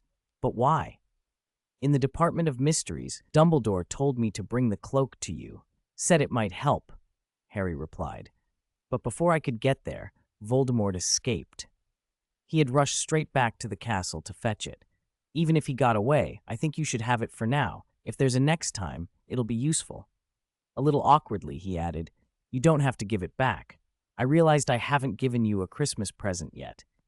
He practically forced the cloak into Cyrus's hands. The underside of the fabric shimmered silver, like liquid metal studded with tiny diamonds. It felt cold to the touch, as if holding chilled, molten silver. Cyrus had to fight down a pang of guilt. Compared to this, the gifts he had given Harry before were paltry. When he had first been resurrected, he had even thought, briefly and shamefully, of stealing the cloak and leaving. "But you probably don't know the secret of this invisibility cloak, Harry," Cyrus said. He meant to tell Harry it was no ordinary cloak, but one of the Deathly Hallows, the cloak that even death could not undo. He hesitated, then listened, as Harry answered simply, "Of course I do. My mom and dad left it to me." That answer left Cyrus speechless for a different reason. It made him realize these objects mattered to Harry more for what they represented than for any legend attached to them. Harry moved to sit beside the carriage, head bowed. "My mom and dad were fighting Voldemort when they were alive," he said quietly. "Voldemort killed them. Ever since I got my Hogwarts letter, people have been calling me the boy who lived, saying I defeated you-know-who," Harry went on. "But I don't know any of that. I wait for others to save me. I don't think I'm that special. You are." Harry looked up then, steady and earnest. "You defeated Voldemort 3 times. You're the one who can end him." "If my mom and dad knew I gave you the cloak, they'd be happy," Harry added. "I believe you'll completely eradicate Voldemort, and you saved my life. Sirius supports me too." Cyrus smiled at the thought of Sirius Black throwing money around without a care. Since Bellatrix had reclaimed her surname, Sirius was no longer the heir of House Black anyway. He took the cloak, folded it neatly, then grew serious. "Thank you, Harry, but I must tell you, this is not an ordinary cloak. It's a Deathly Hallow." "A Deathly Hallow?" Cyrus told Harry the tale of Death and the 3 brothers, and then updated him on the present. The Elder Wand was in Dumbledore's possession, and the Resurrection Stone had once been with him. But after Voldemort used time to go back, he altered things, Cyrus said. He recovered most of his soul, took back the Resurrection Stone, and at some point defeated Dumbledore to get the Elder Wand. Of course, once I defeat him, that wand should belong to me. Harry listened, stunned. He was awed by the Elder Wand's power, but it was the Resurrection Stone that unsettled him most. Can the Resurrection Stone really bring the dead back? If you're thinking of Cadmus from the legend, Cyrus warned as he produced the stone, it doesn't truly bring the dead back. It's cold, he told Harry as he placed the prismatic, obsidian-like stone in his palm. The carved symbol in its heart made Harry shiver. Dumbledore and Grindelwald once thought to use it to mass-produce Inferi. Harry was startled to hear that about Dumbledore, but other thoughts crowded in. He asked urgently, trying to argue against an implication, but Voldemort was resurrected. Was he? Cyrus countered, arching a brow. Or did he never truly die? Cyrus had seen Voldemort close up. I wounded him. After Gryffindor's sword cut him, his wound didn't bleed. He paused, thinking of the two extremes. Voldemort's current body, formed by the Resurrection Stone, more like a superior Inferius. Cyrus's own body, shaped from the vast life force of the Philosopher's Stone. Life and death, mingled and twisted by fate. Harry felt the chill of that possibility. He remembered Voldemort's words in the Department of Mysteries, that Harry was one of his Horcruxes, and so Voldemort could not be finally killed while Harry lived. If that was true, perhaps it would be better if Harry died. The thought terrified him, but also nagged at his guilt. Would his death free everyone? The image of being killed by someone he trusted made him uneasy. Thinking about Horcruxes? Cyrus asked. How did you know? Harry blurted. It's written all over your face, Cyrus smiled. You're terrible at guarding your thoughts. Lord Voldemort himself said your minds were linked. You two were bound by that prophecy long ago. To break the link, only you can. A plan formed in Cyrus's mind. In the original story, Voldemort fell by Harry's hands. Perhaps the same method could end him here. Cyrus fixed Harry with a steady look. Are you afraid of death, Harry? Harry's face went pale. He misunderstood for a moment, thinking Cyrus and Dumbledore might be planning to kill him outright. A lump rose in his throat. I've never thought about it. But if it would really kill Voldemort, I'm willing to die. He meant what he said in a childlike way, as if to give himself some control over what was happening to him. He hoped, privately, that if he had to die, they'd at least let him finish Hogwarts, play Quidditch, get into scrapes with Ron and Hermione. Cyrus read the young man's conflicting courage and fear perfectly. He could not let this boy die. Harry had given him the cloak without hesitation. Cyrus was determined to protect him. Still, he kept the full plan from Harry, and instead instructed him to prepare. Tonight, go to Severus, Cyrus said quietly. I'll have him teach you occlumency. Harry's eyes widened. What? Why Snape? You know how he and I get on. Can't you teach me yourself? I know more about Severus than you do, Cyrus said mildly. His own teaching might be gentler, but learning from Snape would change Harry's view of Severus's past. He explained, Severus is a master of occlumency. He was Dumbledore's spy within Voldemort's circle and never got caught. You should ask him, humbly. Cyrus rose as another visitor approached, a dark, bat-like shadow that revealed Severus Snape. His face was rigid and sallow, even less animated than Voldemort's half-dead countenance.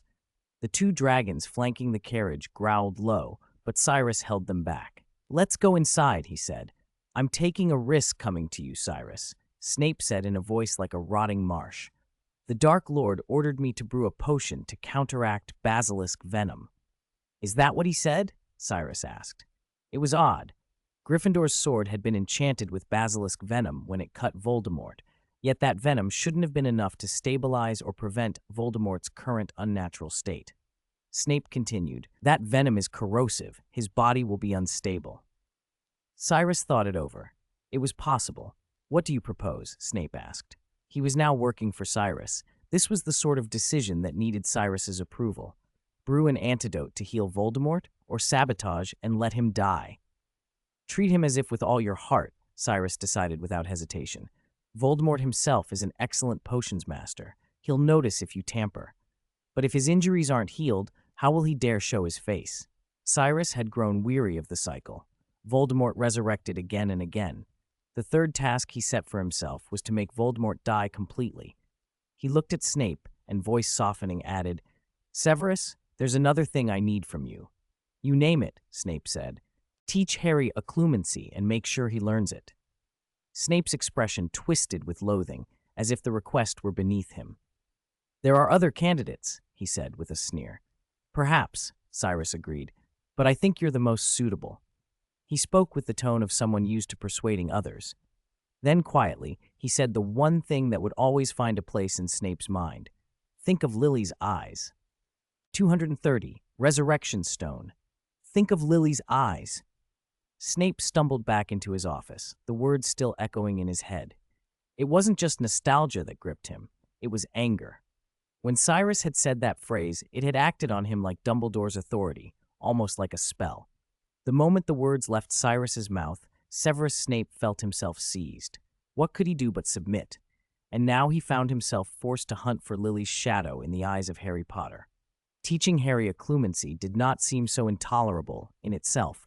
What made it unbearable was the face that would confront him, a face at least 80% like James Potter's.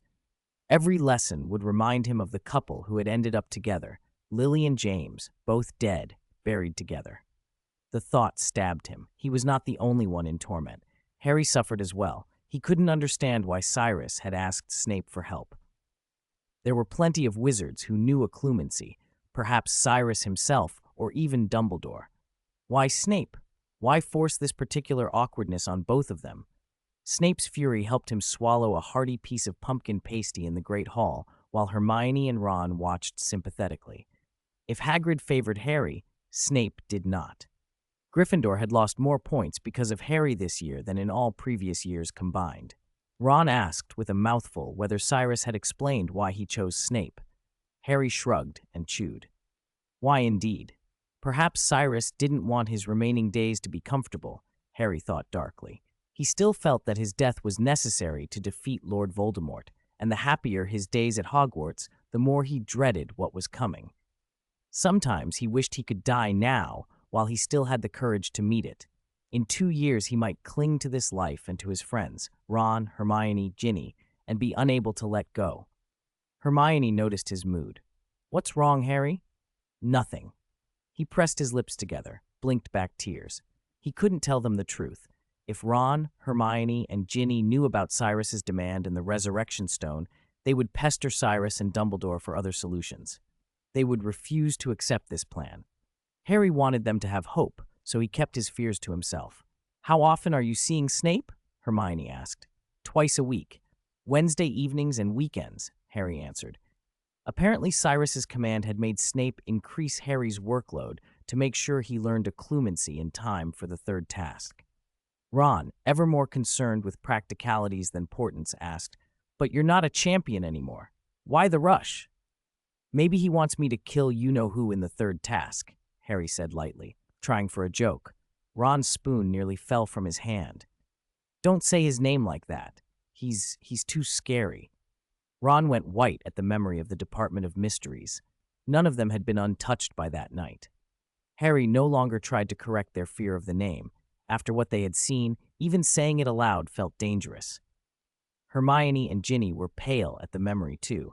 The paralysis of standing before Voldemort, the burning pain under every inch of their skin, the horror of watching Voldemort's wand at Harry's head. If Dumbledore and Cyrus had not appeared when they did, they might have lost more than their nerve. Hermione asked tentatively about his scar. "Harry, is it okay?" "It's fine for now." Harry touched the lightning bolt tucked beneath his hair. So many wizards had turned to him as a boy and only seen the scar with awe, not realizing that inside that wound lay a fragment of the thing they feared most. The knowledge of that connection, that Voldemort's soul stung him and made him hurt, made Harry's solitude heavier. Ron, suddenly focusing on the mundane, asked, "Since you're not in the tournament anymore, do you still have to sit your finals?" Hermione snorted. "Of course you do. Being a champion doesn't excuse you from exams." "Rules don't say that withdrawing makes you not a champion," Ron grumbled. Harry risked his life in the tournament. That should count for something. Ginny, kinder, offered, "Even without the exams, Harry, you've learned enough this year." They talked about exams and rules as if nothing else mattered.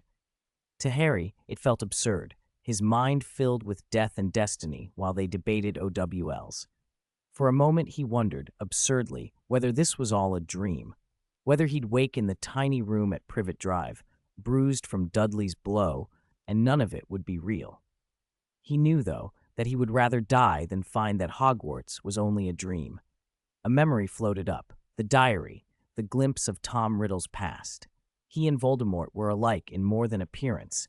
They both regarded Hogwarts as their true home. "Every homeless person has found a home at Hogwarts," Harry whispered to himself.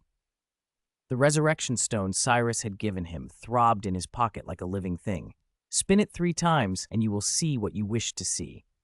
Cyrus's voice had been soft, and the instruction replayed in Harry's mind like ripples across a pool. He rose suddenly from the table, startling Hermione and Ron mid-argument. "Are you all right?" Hermione asked. "I just remembered I have something to do." Harry slid his hand into his pocket and closed his fingers around the cold stone. He could have told them about it. What was he if not someone who had no one else to trust? But not yet. He wanted a little of this one thing to himself. Ron gave Hermione a mock hit on the back of the head, steered her away, and then winked at Harry. "Go on, mate. I'll put your textbook in your desk before history." The wink said more than the words. Ron was covering for him. Professor Binns, who taught history of magic, never took attendance. Nobody would miss him in that class. On his way out of the hall, Cedric Diggory sat up and called after him from the Hufflepuff table. "Harry, are you all right?" Cedric had heard enough that night in the Department of Mysteries to know something terrible was involved. He might not have understood what a Horcrux was, but he wasn't ready to accept Voldemort's words. Harry appreciated Cedric's concern. He hadn't been able to dislike Cedric. There was a steadiness about the boy. He hadn't flinched in the face of danger and had intended to help. "I'm fine," Harry told him. Cedric hesitated, then lowered his voice. "I'm withdrawing from the third task." Harry was surprised. Cedric, of all people, deserved to win. If there had been no scandal or scheming around the tournament, Cedric's chances had been excellent. "Fleur withdrew too?" Harry asked. "Yes, I heard this morning." Cedric's eyes were restless. He drew Harry into a shadowed corridor and spoke in a hurried whisper. "I searched the library. There's only fragmented information on Horcruxes. His words, you know whose words, might not be true, Harry. I will believe Professor Dumbledore." Harry smiled, the smile he wasn't sure came from his heart. "I'll believe him too." "Good. Don't give up." Cedric patted his shoulder, and then they parted. Harry wandered the castle, seeking a place where he could not be disturbed. He considered the room where Dumbledore's mirror had once been, but Filch was lurking nearby. By impulse or habit, he went to the third-floor lavatory. Myrtle greeted him with her usual airy sadness, and with a shy "Hi, Harry Potter," watched him pass. He went to the faucet that never ran and spoke in Parseltongue only to himself. He had a better place to be undisturbed, the Chamber of Secrets. The afternoon stretched long, and the days felt full of time. He slid down the slippery tunnel and emerged into the damp, echoing chamber. The resurrection stone was a heavy thing in his palm. Cyrus had warned him not to use it to reverse death. Harry did not intend to bring the dead back to life. The important thing was not revival, but connection. He was not the one calling them. It felt like they were calling him. He held the stone, felt its edges cut into his skin, and turned it 3 times. It was a ridiculous, almost childish motion, but he had been told to trust it. Around him he heard the faintest stirrings, the soft scuffle of bodies moving on cold stone, the small splash of water. Shadows shifted in the gloom. 2 figures stepped out of the damp dark, not quite flesh, not quite the ordinary ghosts he'd known, but something between. Both wore smiles that were full of love. James Potter looked a little taller than Harry, his robes the ones he had died in, hair untidy, glasses crooked in a way that made him resemble Mr. Weasley. Lily smoothed back her long hair. Her green eyes, the same green Harry had in the mirror, searched his face eagerly, as if she could not look enough. Harry recognized them at once. He had seen their likeness in the Mirror of Erised in his first year. They looked exactly as he had imagined, young, warm, alive in a way that was not bound by the living world. "You are so brave," Lily said, stepping forward. She reached as if to touch his face, to wipe the tears that would not stop. They had been dead for years, and yet they seemed to know everything that had happened. Their presence wrapped around him like something he had been missing all his life. Chapter 231. Harry. She's my mother. What does that have to do with you? When Harry came out of the Chamber of Secrets, the fear of death felt diminished, as if James had been right. Death was lighter than sleep, not painful. Even after he emerged, History of Magic was still in session. He hadn't been able to spend long with his parents. Ever since his first year and the Mirror of Erised, Harry had learned not to cling to illusions. Besides, he told himself he would see them again soon. His first occlumency lesson was scheduled for Saturday. He made his way to the dungeons as usual and ran into Draco Malfoy, wandering the castle. Since returning to Hogwarts with Mr. Cyrus, Malfoy's enthusiasm had dulled. He'd been nostalgic for school life. Two of his old cronies were still here. But things were different now. Goyle and Crabbe had taken to hurling insults at him, calling him and his father traitors who would be dealt with. The rest of Slytherin was much the same. The house was splintering into factions, some families still aligned with Voldemort, others drawn to Mr. Cyrus. Malfoy, wrapped up in that pressure, found everything less amusing. Even when he saw Harry, he didn't feel like arguing. Harry felt a pang of his own odd nostalgia looking at him. The closer they got to Snape's office, the less sentimental Harry became. They stopped at the stone doorway together. "What are you doing here, Malfoy?" Harry asked. "I was going to ask you the same thing, Potter." Draco's dislike had not softened. He looked ready to snap, but instead shoved open the door to Snape's office and walked in. Harry followed. The office was dim, lined with shelves of glass bottles and strange specimens floating in potions of shifting colors. Malfoy produced a shallow stone basin from a small package, clearly enchanted with an undetectable extension charm, and set it on the table. A pensieve? Harry recognized it at once. He had entered Dumbledore's pensieve before. This one looked older. "Where did you get a pensieve?" Harry asked. "Why do you care?" Draco snapped, then smirked. "Professor Cyrus gave it to me. He taught me advanced alchemy in my second year. This pensieve was repaired then." Harry felt a sourness tighten in his chest. He had time to teach Malfoy, but not him? Before he could fume more, Snape's voice cut from the shadows. "Close the door behind you, Potter." He either had been in the dark all along or had just appeared. Either way, the sudden command made both boys stiffen. "Draco, put the pensieve on the table, then leave," Snape added. His hollow gaze flicked over Malfoy. "And remember, do not tell anyone about this." "I understand, Professor. Principal Cyrus instructed me as well." Draco bowed and left. Harry closed the door. The click of the latch seemed to seal the room into something colder, more claustrophobic. Snape loomed by the only pool of light at the desk and looked no warmer for it. He pointed to the chair opposite with a single, silent gesture. Harry sat. Snape sat, his black eyes fixed and unblinking, his face carved with disdain. "Mr. Cyrus wants me to teach you occlumency," Snape said.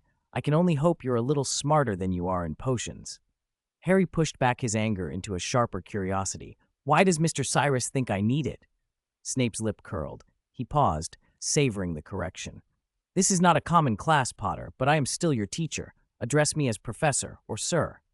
Harry indulged him with an exaggerated, "Yes, sir. Why does Mr. Cyrus think I need it?" Snape didn't bother with the irritation of the formality. He went straight for the sting. "Apparently, Mr. Cyrus believes your mind is as empty as a troll's, an open book anyone can read," he said. He lingered on the humiliation, enjoying it. Harry had felt something like that before. Voldemort had seen into his mind in the Department of Mysteries, so the insult had little bite. Snape continued, leaning forward. "Legilimency is not, strictly speaking, mind-reading, as Muggles think of it. It extracts feelings and memories, images and impressions. A skilled legilimens can interpret even the most fragmented impressions correctly. Occlumency is the defense. It blocks, hides, or replaces the impressions so the legilimens sees only what you allow." Harry frowned. "Isn't that just mind-reading?" "You don't understand the subtlety," Snape sneered, "and because you never pay attention, your potions grades suffer." Harry bristled inwardly. His OWL in potions had been unacceptable, despite Snape's constant picking. Snape waved such objections away. "Eye contact amplifies legilimency. If Mr. Cyrus thinks you need occlumency, he must have his reasons." He pulled his wand from his robes and touched it to Harry's temple. The contact stung. "Whatever his reasons," Snape said coolly, "it is enough for me to teach you." The words were almost dismissive, as if Harry's fate were of little concern. Harry swallowed the sting at the wand and asked another question, voice tight. "What's the pensieve for?" Snape's expression darkened. He didn't use his wand on Harry. He only pressed the tip against his own temple. A silver, twisted thread of memory unspooled from him and sank into the stone basin. Harry recognized the process. Snape was placing a memory into the pensieve. He'd prepared it carefully, preserving whatever part of himself he intended to view or use. "Stand," Snape said, "and take your wand. You may use it to disarm me or defend yourself however you think best." Harry rose, wand ready, though he had no idea how to defend his thoughts with a spell. Snape's voice dropped. "I'm going to enter your mind. I want to see your resistance. Prepare yourself. Legilimency." Harry braced, and then, against all expectation, Snape's invasion came like a battering ram. It felt as if a truck had crashed through a paper window. Memories slammed at him, too fast and raw. 5-year-old Harry watching Dudley on his new red bike, the Sorting Hat muttering Slytherin, the ache at seeing Cho with Cedric at breakfast, the Chamber of Secrets, Lily holding him in her arms. And then everything shattered. Harry's body hit the floor of the office, as if the air had been knocked from him. He lay there, gasping, expecting the torrent of Snape's insults to crash over him. Nothing came. He looked up and found Snape watching him with a look Harry had never seen on the professor's face before. Hungry, almost rapt, a dangerous mixture of loathing and desire. It made Harry feel exposed, like meat glazed with honey. "Take it out," Snape said in a voice that trembled with urgency. Harry's breathing grew heavier at the command. Snape seemed suddenly alive in a way Harry had never seen. He was no longer the cadaverous figure Harry had always despised, but someone vibrantly focused on what he'd seen. "What?" Harry managed. "That stone," Snape blurted. "I saw you summon Lily's soul." Snape had connected the image to a myth. He'd heard the story of the three brothers as a child and saw at once what the object might be. Whether it truly was the resurrection stone mattered less in that moment than the fact that he had just witnessed Lily again.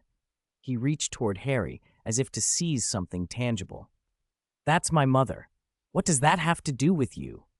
Harry still couldn't make sense of it. What did Snape have to do with him seeing his dead mother through the resurrection stone Cyrus had given him? He had clearly seen his father too, but Snape hadn't mentioned James at all, as if he didn't exist. Harry knew Snape hated his father. Sirius loved to retell humiliating stories about Snape during holidays, usually ones the Marauders, led by James, had engineered. Listening to Sirius, Harry always felt the tales painted Snape as a deservedly thwarted villain. Even now, Sirius regretted not having finished Snape off more thoroughly in the Shrieking Shack. "The resurrection stone Cyrus gave you?" Snape seized Harry by the collar, his hollow eyes like a pit ready to swallow him. Fury radiated off Snape. How could Cyrus hand such a thing to Harry Potter? This boy was arrogant, reckless, useless with the stone. What if he used it? "You should right now, immediately, resurrect Lily Evans. Now, before my eyes." Snape slammed Harry to the floor and panted like a man unmoored. Harry had never seen Snape like this. Never, not even when his robes had been burned in first year. Snape's demand that he bring Lily back felt both absurd and unbearably urgent. A dreadful familiar story flashed into Harry's mind. The second brother in the fairy tale who resurrected his loved one and went mad. If the story were true, it would explain Snape's lifelong torment and his hatred of James. "The resurrection stone can't truly bring someone back," Harry tried to explain. "It can only call something more substantial than a mere spirit, but less than a living person. Also," he gave Snape a wary look and cautiously asked, "Why do you care so much about my mother? Her name is Lily Potter." The name struck Snape like acid. Lily Potter. The words echoed and inflamed him. "Her name is Lily Evans, and I knew her better than you do," he snapped. Harry wanted to say, "She's my mother too," but Snape had already pinned him and reached into his pocket to snatch the resurrection stone. "Wait, you can't do that!" Harry scrambled to stop him. The last thing Harry wanted was for Snape to try to summon his mother. If the imitation was brought back, it would only suffer. Why not? Snape held the cold edges of the stone between two fingers, longing and fury in his eyes. If the resurrection stone can't truly bring back the dead, why would Cyrus give it to you? Maybe because he needs me to willingly die. Snape froze. The stone slipped from his fingers and clattered to the floor. He stared at Harry with a mix of disbelief and rage. "You said he wants you to die?" Harry tilted his head. He had expected Snape to be pleased at the thought of his rival's child meeting his end, but this was not pleasure. It was betrayal. "He said he was my friend." He said he cared about me more than Dumbledore. And then, Snape's face was a map of outrage. After meeting Cyrus in Godric's Hollow, I went back and questioned Dumbledore. He has a similar plan. These men have raised you like livestock for slaughter. Harry was baffled by Snape's reaction, but tried to explain Cyrus's position. He never said that outright. But I'm a Horcrux of Lord Voldemort. It's destiny. Only if I die can Voldemort be defeated. Harry surprised himself by saying it. He had told no one this, not even his closest friends or Sirius. He couldn't bring himself to say it to them, but to Snape it came out plainly, perhaps because he expected Snape not to coddle him. I'm going to find him and get to the bottom of this. Snape almost barreled for the door. Harry put himself in the doorway, arms spread, and stopped him. Wait, he said. This is my decision. No one is forcing me. His green eyes locked onto Snape's. You have to teach me occlumency, like he said. Cyrus had expected this when he had temporarily put the resurrection stone into Harry's possession. Harry wasn't skilled at occlumency. It made sense Snape could probe his memories.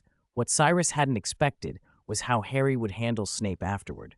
He had supposed Snape would storm Cyrus to demand answers, but instead Snape confronted Harry, and then, bit by bit, chose to teach him. Now, at the Burrow, a quieter but more urgent meeting was underway. Dumbledore sat at the cluttered kitchen table, his snowy hair and familiar old appearance somehow more reassuring than the gaunt, sharp-faced figure he had sometimes worn. Mr. and Mrs. Weasley sat on either side. Sirius, Lupin, and Alastor Moody were also present. I hope everyone understands why I have gathered you here, Dumbledore said. You're saying you know who has returned? Mr. Weasley asked, glancing toward Cyrus, who occupied the far end of the table. Dumbledore had once suggested Cyrus was Voldemort. The error had been corrected, but the new danger might be real. That imbecile Fudge, Moody slammed his walking stick on the floor. He suppressed the news, refuses to mention you-know-who. Rita Skeeter would have reported it, but the Prophet has blacklisted her. Moody's magical eye rotated, smaller than before, but still unsettling. He sniffed. They're slandering you, Albus, he added angrily. Dumbledore's face had a troubled line. I'm afraid the situation is worse. Since Voldemort's appearance in the Department of Mysteries, we've seen attempts to contact various groups. If the Wizarding War restarts, I won't have the British Ministry isolated as last time. But I have reason to believe the French Ministry may have been largely taken over by Death Eaters. If that's true, Voldemort would have the authority of a nation, and who knows how many dark wizards within our own ministry might bend the knee when he announces his return. Sirius spread his hands, unnerved but trying to be optimistic. We have you, and we have Cyrus. It's not like before. Didn't Cyrus chase him off? No one can promise continuous victory, Sirius, Dumbledore said, shaking his head. Cyrus, who sat listening, nodded. The Elder Wand's betrayal had changed the landscape. If Voldemort got hold of a powerful wand again, the tide could turn, and their enemy might not be Voldemort alone. What about Grindelwald? Cyrus asked. He wanted to know if Dumbledore had finished with the old threat. He wouldn't be especially bothered if Grindelwald made a move against him, but helping Voldemort was something else. I will find a way to deal with Grindelwald, Dumbledore said gravely. Ideally, we can defeat Voldemort again, and then the Death Eaters who have infiltrated the French ministry will scatter. Cyrus smiled faintly. He already had a plan, but it wasn't something to share widely.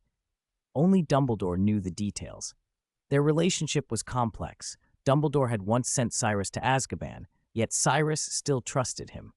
The plan fit Dumbledore's way of thinking, weaken the enemy while strengthening themselves. Regardless, I need you to act in France, to begin turning the tide there, Dumbledore said, and we need to reach out to the non-human peoples, especially the giants. They are powerful fighters. Dumbledore named the groups he wanted to court: giants, centaurs, goblins. Cyrus was skeptical. The ministry had treated subhuman peoples poorly for decades. Asking their help now might be too little, too late. Voldemort, on the other hand, was good at making empty-sounding promises. Still, if their plan worked, those allies might never be needed. Hagrid, the giants will be your task. Kingsley, stay with the Aurors and keep watch on the ministry's politics. We need to know if the ministry will be a friend or an enemy, Dumbledore instructed. Molly and Arthur, I'm asking you to go to France. Nothing too dangerous. Just find out whether the Death Eaters have altered the lives of ordinary witches and wizards there. Starting today, I will reactivate the Order of the Phoenix, Dumbledore said, resolved. He looked at Cyrus with a kindly challenge. Fawkes likes you. Would you join the Order too? No, thanks. I have my own team, Cyrus replied, rising. See you at Hogwarts, Albus. Back at Hogwarts, Cyrus walked into the empty headmaster's office with the practiced ease of someone who had been there before. Fawkes circled him, and the gleaming Gryffindor sword lay on Dumbledore's desk like a strangely quiet relic. Cyrus planned to meet Dumbledore and set a trap for Voldemort, but a portrait on the wall spoke first. I've been trying to reach you, Cyrus, one of the portraits said. Fitzgerald opened her painted eyes at his presence. Something odd has happened. What's the matter? Cyrus asked. A shadow went to the room of requirement not long ago, Fitzgerald said after a moment. None of us 4 guardians were present, so we couldn't see who it was. The room? Is there still anything left there? Cyrus asked. He had already taken Morgana's legacy sealed beneath the room at an earlier time. Logically, there should be nothing else. Nothing that we can see, Fitzgerald answered. Cyrus considered 2 possibilities. Either Voldemort was unwilling to give up and had returned to search the room, or the shadow was something left behind by someone who had time-traveled with a time-turner. Either way, he decided to go look. As he turned, green flames burst in the fireplace, and Dumbledore stepped out, decisive. Voldemort fears death above all. Before he makes any move, he will try to regain the Elder Wand. We must make sure you have enough power to face him. Dumbledore drew the Elder Wand and laid it before Cyrus. The plan, as simply as it could be put, weaken the enemy, strengthen themselves. Chapter 233. Draco is still the inherently evil Malfoy brat. Since leaving Britain, Lucius Malfoy had finally learned what life could be. In America, he had entered the MACUSA, the Magical Congress of the United States of America, and he tasted once more the pleasures of real power. Back in Britain, his past as a Death Eater had barred him from the center of influence. Every action had to be pushed through money. It had helped that Fudge was an opportunist. Otherwise, Lucius's reach would have been even weaker. Here, under Cyrus's patronage, Lucius held a key financial portfolio. He not only balanced the Congress's books, he effectively controlled the economic lifeline of the American wizarding world. Compared with tiny Britain, the United States was vast. Ilvermorny drew students from all over North America, and MACUSA's influence extended accordingly. The wizarding governments of Canada and Mexico were disorganized and weak. Many graduates from those countries stayed in the United States. Controlling the finances of such a behemoth was cleaner and more decisive than trying to rule a tiny island polity. Controlling galleons meant controlling the flow of magical supplies, the output and kinds of potions. Everything from magical plants to creatures fell into the circle of influence. And there was a more personal advantage. Freed from the immediate shadow of Voldemort, Lucius and his family were safer. At Voldemort's side, he had always felt he lived with a tiger. Even after the Dark Lord's fall, Lucius had not dared to move freely for fear of the tiger's return. Now he no longer had to live in that terror. Moreover, Muggle things no longer seemed contemptible. Cyrus, after placing his people throughout MACUSA, had no intention of clinging to the old, rigid statutes of secrecy. He was quietly pushing integration between Muggle technology and magic. For now, the statute of secrecy remained intact, but the wizarding world could not stay frozen. Wizards' greatest advantage was that they could use Muggle knowledge while remaining hidden. What had been crude experiments, magical firearms, modified snitches, were being pushed seriously. MACUSA had even established a department to study Muggle inventions and what could be useful to wizards. The modified golden snitch used in this Tri-Wizard tournament was essentially a magical drone. Drone technology fused with projection broadcasting and enchantments. The proposal had met resistance. Wizards had long rejected Muggle items. Britain was strict enough to ban flying carpets as Muggle creations. But laws in the United States had been more relaxed, and with the Rappaport's Law abolished in 1965, the two worlds were closer than before. Lucius, about what I told you last time, modifying the Flu network to link with Muggle telephone infrastructure, we'll need another round of funds, said a suited wizard striding into Lucius's office. Lucius was still counting coins and barely looked up. He had seen this sort of enthusiasm many times lately. Grand claims that one more infusion of gold would produce instant breakthroughs. This research is not a priority, Mr. Paris. Lucius stamped Paris's request with a red disapproved. If wizards want to contact each other, why not call? Muggles started using mobile phones in the 1970s. Keep up with the times. But Muggle phones have limitations. Text communication costs 2 galleons and a simple transfiguration charm at most, or have you never heard of two-way mirrors? Lucius said coldly. As for the flu network, come back when you've succeeded in making real portals. Or, he paused, sardonic, wizards can apparate. Paris flushed. Lucius didn't think magical phones were hopeless, but linking them to a powder-driven flu system was impractical. Some things didn't need to be forced into change. He pushed Paris gently toward the door. Next time, come with something worthwhile. He planned to go home and take Narcissa to a Muggle cinema. In less than half a year, under Cyrus's guidance, he had developed an interest in Muggle culture and wondered how he'd endured such dull decades before. But Lucius had barely taken a few steps out of the building when his whole body went cold. At the edge of his vision stood a figure he knew too well, Barty Crouch Jr. It seems you're doing well here, Lucius. Barty called with a smile. Come with me. The master wants to see you. 1,000 thoughts raced through Lucius's mind. He knew Voldemort had returned. No one had been more intent on the Triwizard Tournament than the Dark Lord. He hadn't expected Barty, the man who had once sent him to Cyrus as a spy, to come so soon. If the master wished to see him, what did it mean? Lucius tried to remain composed. Voldemort would hardly ask him to murder Cyrus. That would be madness. I want your son, Draco Malfoy, to assassinate Cyrus. Later, in a small, secluded room, Lord Voldemort sat while Lucius knelt before him. Lucius's skin went slick with sweat. He did not understand, and he knew that even if Draco tried to kill Cyrus, it would be impossible. He feared this was a trap. Had his role as a double agent been exposed? Was Voldemort setting them up? You don't understand, Lucius. Only Draco is suitable. Voldemort's voice had an edge of iron. Cyrus has shown Draco kindness. Draco's small favor has earned Cyrus's trust. He'll be close to him. You've done well so far. Cyrus trusts you, even if he makes you do ridiculous things.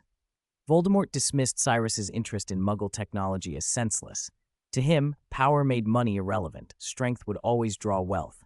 But Lucius kept pleading that Draco could not succeed. Voldemort's long, thin fingers folded. I don't actually want Draco to kill Cyrus. We both know that's nearly impossible. Even I wouldn't risk a direct attack. I only need Draco to render him defeated, to perform a simple spell on him, anything that counts as a defeat. The Lord who had returned from time knew the Elder Wand better than the Voldemort of the original tale. He understood that to change the Elder Wand's allegiance, one need not kill the owner. One had only to defeat him. There were many ways to defeat a man. A disarming Expelliarmus would do. Lucius could not refuse. Voldemort had no better candidate. Coincidentally, Draco was already close to Cyrus at Hogwarts. I understand, Lucius breathed. He had heard a warning note in Voldemort's tone and bowed. I will inform Draco. Voldemort left. Lucius did not waste a moment. He returned to Britain through the flu and went straight to Hogwarts to tell Cyrus everything, truthfully. I don't know what you know who intends, sir, Lucius said. Don't worry, Lucius. I know what he's after. Cyrus smiled. Follow his instructions. Draco will be safe.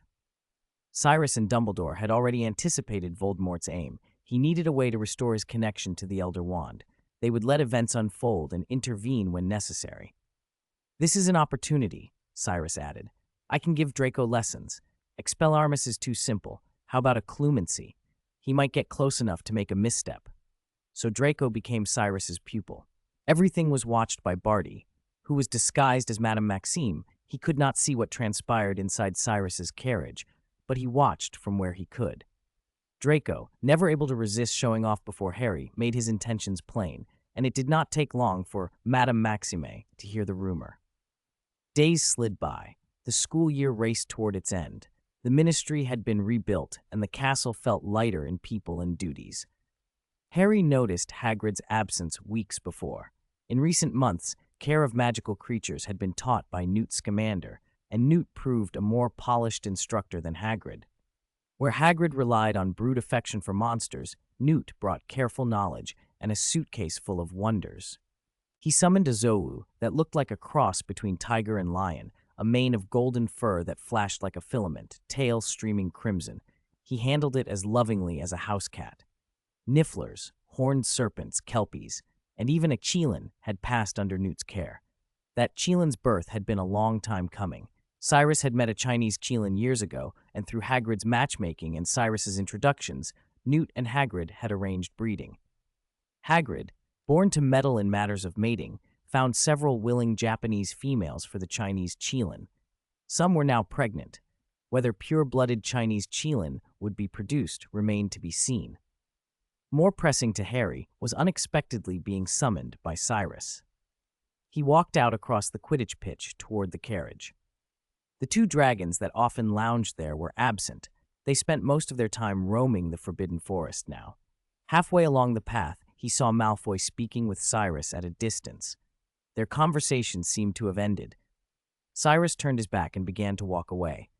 Without warning, Draco lifted his wand and aimed it at Cyrus's back. Harry froze.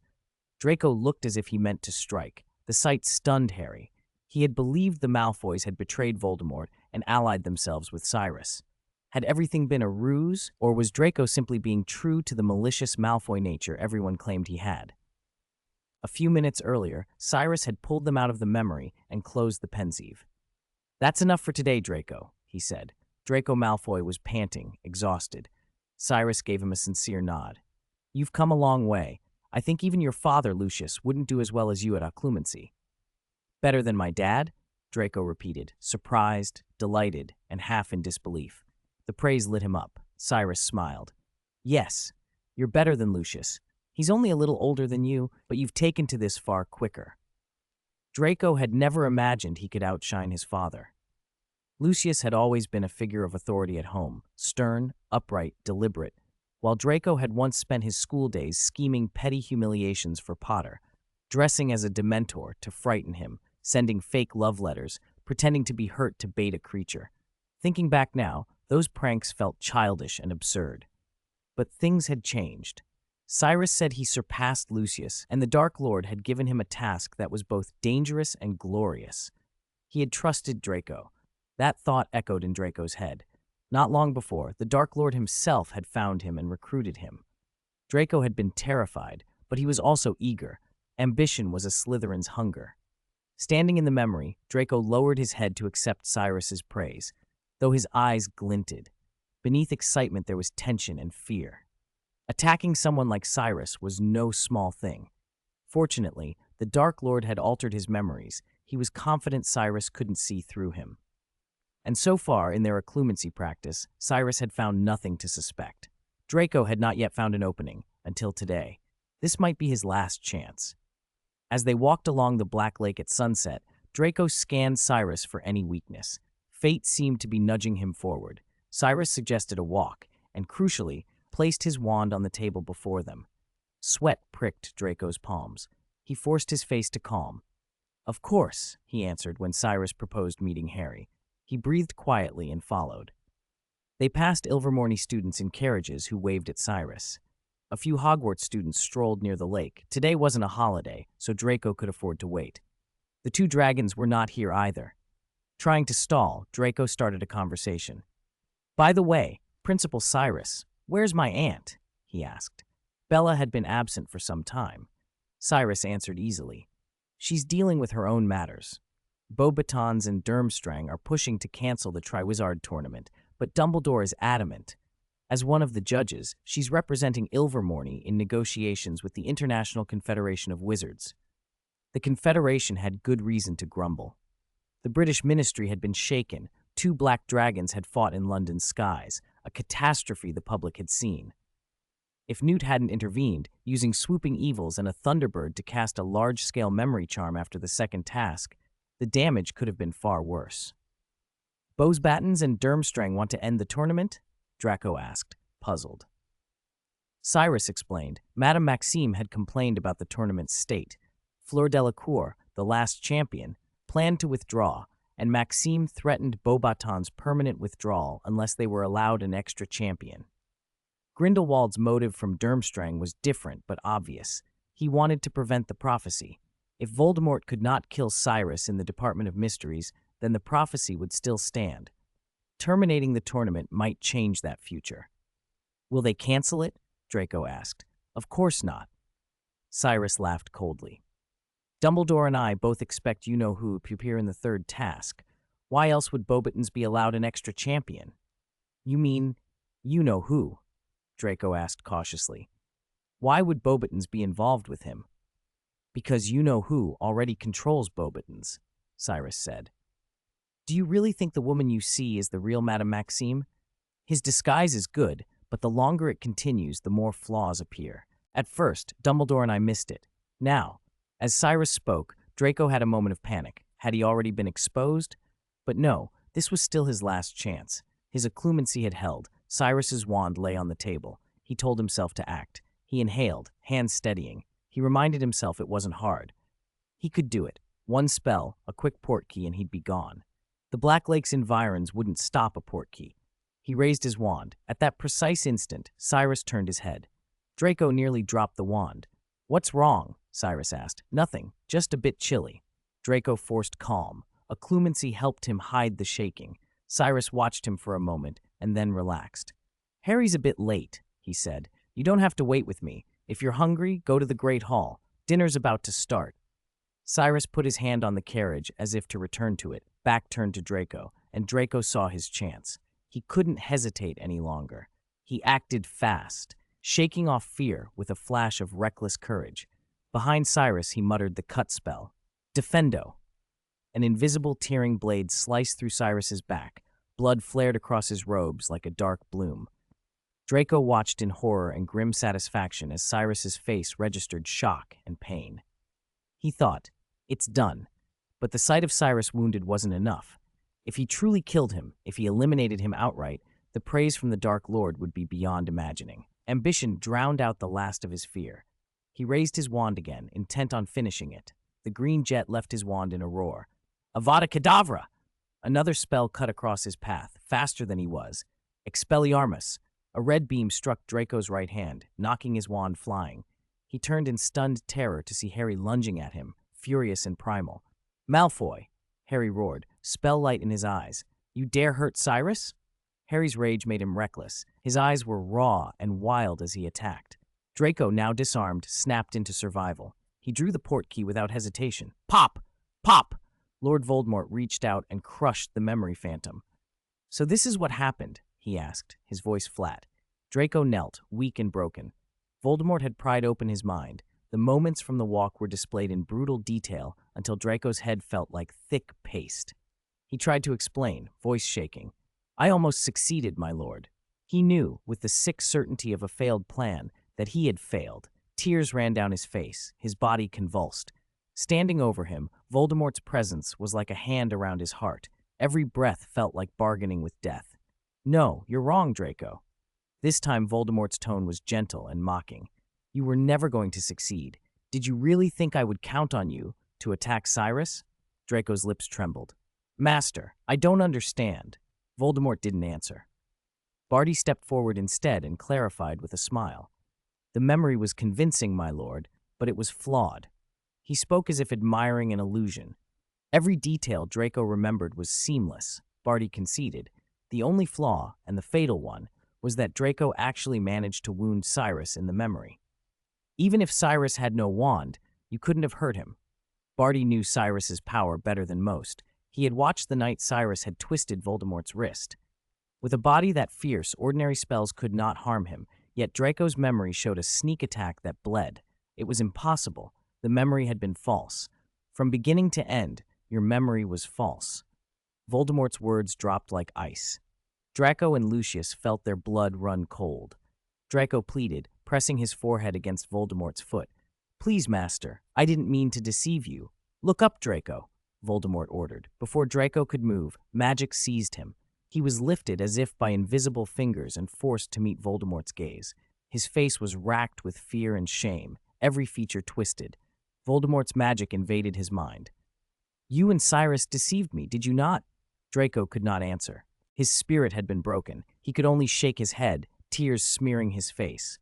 He met Voldemort's eyes for several seconds that felt like an eternity, each inhale 1,000 years of torment. Finally, Voldemort let him go. Draco crumpled to the floor, limp as if his bones had been taken. Lucius crawled to him and gathered him into his arms, crawling and whimpering in a way that stripped him of every shred of dignity. Master, please, he begged, voice thin. Spare Draco. It wasn't his fault. Harry Potter interfered. If not for him, Draco would have succeeded. Voldemort sat back, fingers steepled, eyes half closed, almost casual. I won't harm him, he said. You should be proud of Draco, Lucius. He watched the two of them for a long beat. He is loyal to me, just like you. He smiled at last, narrowly pleased. It isn't his fault the memory was altered, or rather, I expected it. Barty's smile widened. It was a convincing falsehood. Voldemort's expression turned triumphant. I never imagined such a foolish plan would work out on its own. In truth, the current situation is exactly what I wanted to see. 235. Who is the real owner of the Elder Wand? I never thought this foolish plan would succeed, Lucius. Voldemort laughed. Even before he had fully restored himself, he had never believed Draco capable of accomplishing anything decisive. Whether the task had been to kill Dumbledore or to attack Cyrus, Voldemort had expected neither to actually succeed. The attempt on Dumbledore had been punishment. Now that Draco and Lucius had shown their loyalty, there was no further need for retribution. It had all been part of a larger scheme. Let me explain to you, Lucius, Voldemort said, unusually genial as he spoke to Lucius and Draco. His good mood had less to do with magnanimity and more to do with circumstance. Cyrus had spared Lucius instead of burning him when he defeated him, and from the memories Voldemort had just seen, he believed Draco to be loyal as well. In truth, more than half Voldemort's Death Eaters had been carried off by Cyrus, and several capable Lestranges had fallen to Cassandra, so the Malfoy's loyalty was more valuable now than before. Where should I begin? He lowered his head and considered. Then he found an opening. Let's start with the source of Dumbledore's power. The source of Dumbledore's power. Lucius and Draco exchanged looks. Albus Dumbledore was widely hailed as the greatest wizard of the 20th century. Everyone knew he was powerful, but what made his magic so formidable had always been a mystery. The Dark Lord claiming to know that secret piqued their curiosity. All great power springs from a legend. Voldemort let his gaze linger on them and spoke slowly. A wand, an unbeatable wand. Pure bloods that they were, Lucius and Draco immediately thought of the tale of Death and the Three Brothers. You mean the Elder Wand? Draco asked. Voldemort did not bristle at the interruption. He seemed pleased. You know the story, do you not, Draco? I've heard it, but Draco hesitated, glancing at Voldemort as if fearing a sudden outburst. It's just a fairy tale, isn't it? It's not just a story, Voldemort said, shaking his head and laughing. The Elder Wand exists. Under their astonished eyes, Voldemort rose from his chair and paced the room. They did not dare meet his face. Their eyes drifted only to his feet. As I traveled through time to be reborn, through other places to rebuild my strength, I kept asking myself, I am already so powerful. How can Dumbledore's magic always challenge mine? He paused, then continued, triumphant. I followed time, sifted through every grain of sand in the long river, and finally discovered the answer. He spread his hands as if presenting a great prize, the Wand of Destiny. A wand shaped like a finger bone materialized in his hand. This is Dumbledore's wand, Lucius said at once. Indeed. Voldemort's smile was thin and triumphant. You remember seeing it before, Lucius. For decades he used this wand against us. How many of our comrades fell to it? Even I was at a disadvantage against it. He sounded nostalgic, but it was affectation. He felt no sorrow for the dead. Lucius, ever cautious, knew what to say to flatter him, and by now Lucius no longer doubted Voldemort. But now you have it, Lucius said. Dumbledore can't stand in your way. You're right. I conquered it. Voldemort held the Elder Wand aloft by the tail so its length rose like a tower. He had no fear of letting others see it. Wizards knew the legend and the weight of such a wand. Possessing it was itself an argument of power. His fingertips traced the wand's undulating body. In his eyes flashed anger and a trace of unease. I had it, but but in the Department of Mysteries, Cyrus tricked me, and I lost it again. But it's in your hand now, Draco said, puzzled. Voldemort smiled coldly. You misunderstand, Draco. Which hand the wand rests in tells you nothing. A wand's allegiance is not proved by who holds it. Wands change loyalty. It abandoned me, despite my greater power, and went to Cyrus because of a small trick he played. Now Draco understood. So you wanted me to attack Cyrus, because if my strike connected, I would become the wand's owner. He remembered the legends. The Elder Wand changed hands amid bloodshed. Nothing required the previous owner to be killed, but violent conquest was how ownership passed. Not quite, Voldemort corrected. If you had succeeded without Harry appearing, perhaps it would have been simpler. But you didn't fail because of your weakness. You failed because Harry intervened. That was exactly what Cyrus and Dumbledore intended to show us. Voldemort explained how Dumbledore, who had been the Elder Wand's master for decades, understood it in a way ordinary wizards could not. Even if Cyrus knew little, he could judge from the Department of Mysteries battle that the wand in Voldemort's hand had changed owners, and he would guess that Voldemort would do anything to secure its allegiance. So the memories implanted in my head are false? Draco asked. The truth dawned on Lucius and Draco. From the start, when Voldemort sent Draco to attack Cyrus, Dumbledore and Cyrus had already anticipated and manipulated the outcome. They steered events so the wand would change hands, and not to Cyrus, but to Harry. That would force Voldemort's attention onto Harry. The Malfoys had been pawns. The real game was between Voldemort and the pair of Dumbledore and Cyrus. Draco bowed his head. His eyes flickered.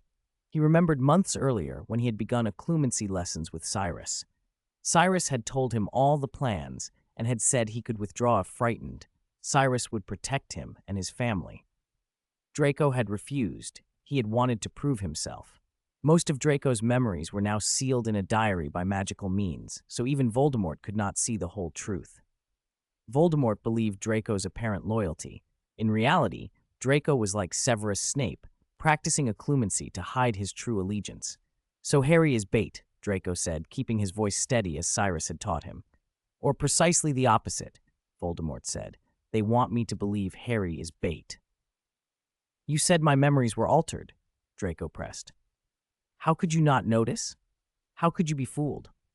I noticed, Voldemort replied. They were skillful. Most wizards would not see the changes.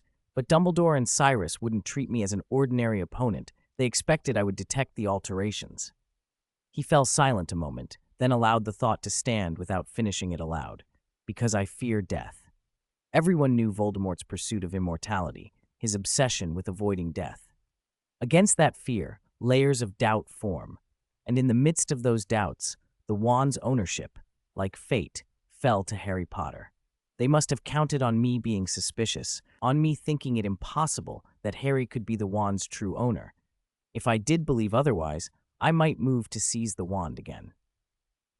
There were many possibilities Voldemort had not even had Barty consider. Barty had thought it absurd that Dumbledore or Cyrus would hand such a weapon to an unremarkable boy. Voldemort's own greed had always made him assume others were greedy in the same way, but now he saw another design. The Elder Wand could change hands in a single mistake. If Cyrus kept its ownership, it would still be a liability. It was safer, perhaps, to remove the true owner from the center of conflict entirely and let the wand be in Voldemort's grasp without its sole allegiance residing nearby. With Dumbledore and Cyrus cooperating, such a plan was even more plausible.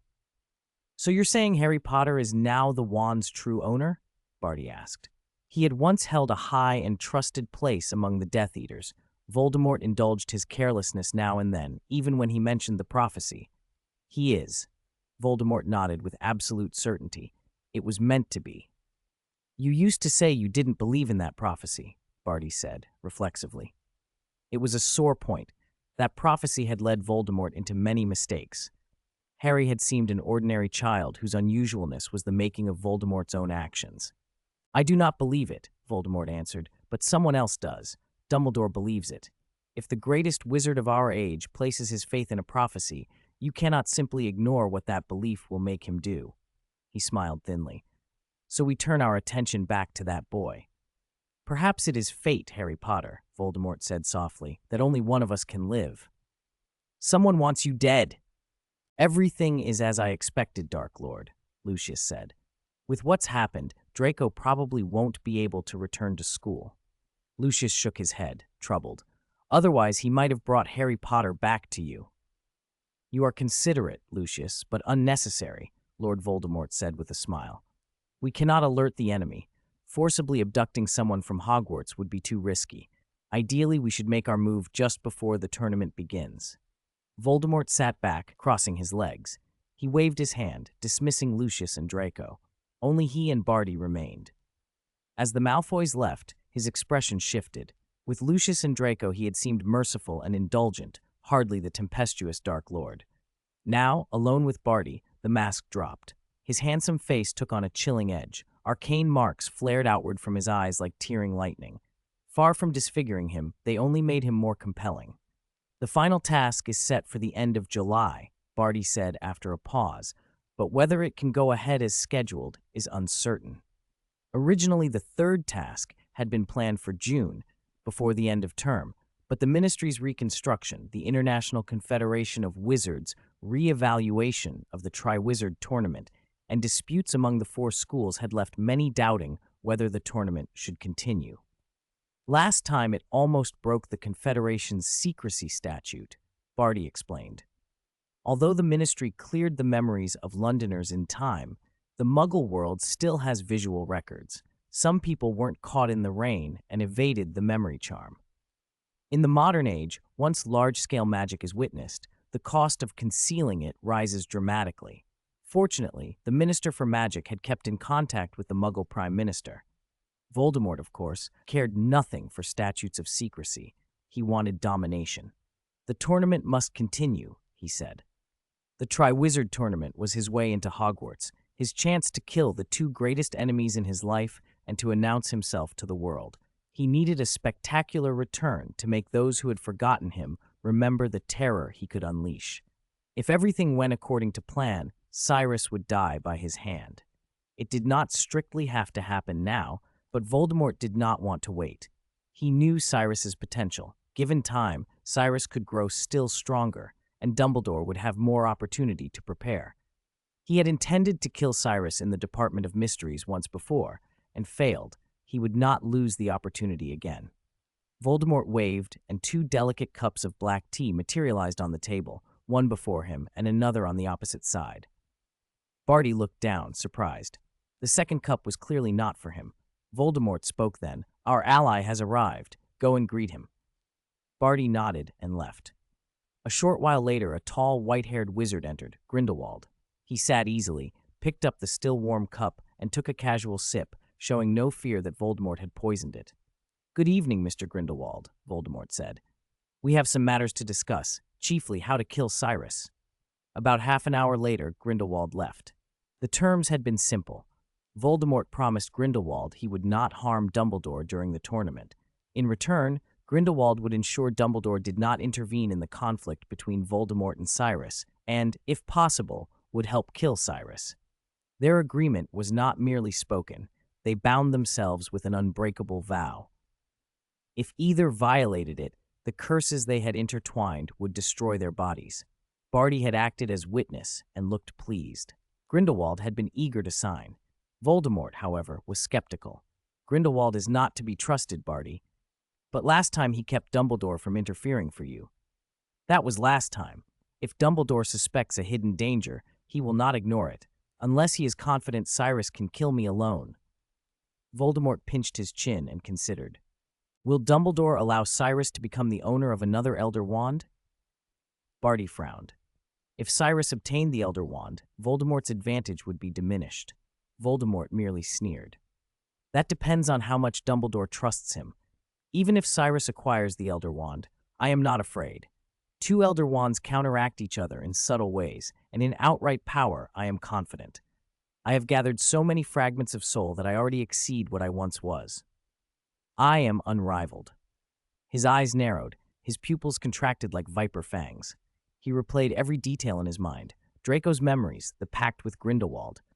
Grindelwald could betray him. Were Lucius and Draco truly loyal? They had ties to Cyrus, and appearing to trust them might be prudent. Harry, now there was a question. Perhaps Harry was merely a decoy meant to lower his guard. Grindelwald might yet be the key to breaking the deadlock. He smiled coldly. That's impossible, Grindelwald. Everything is under my control. Rising from his chair like a gust of wind, robes billowing, he strode toward the exit. Come, Barty, we must make an appearance. I should follow the proper procedure and legitimately claim the Beauxbatons champion's place. If Dumbledore can be a champion, why can't I? There were two kinds of intelligent people in this world. The rare ones who seemed to see the future, fathom other hearts, and know everything. And the others, the ones who were simply prepared for everything that might come. Lord Voldemort had chosen the latter. He had prepared for every contingency. Whatever plans Dumbledore and Cyrus had, whatever Grindelwald truly meant by cooperating with him, Voldemort had countermeasures in place. Once he reclaimed the power of the Elder Wand, he swore he would never lose it again. But first, he would become a champion, a true champion, chosen by the Goblet of Fire. Today, Hogwarts gathered more faces than it ever had. The Great Hall seemed to have nearly doubled in size, clogged not only with over 1,000 students, but with a crush of press from around the globe.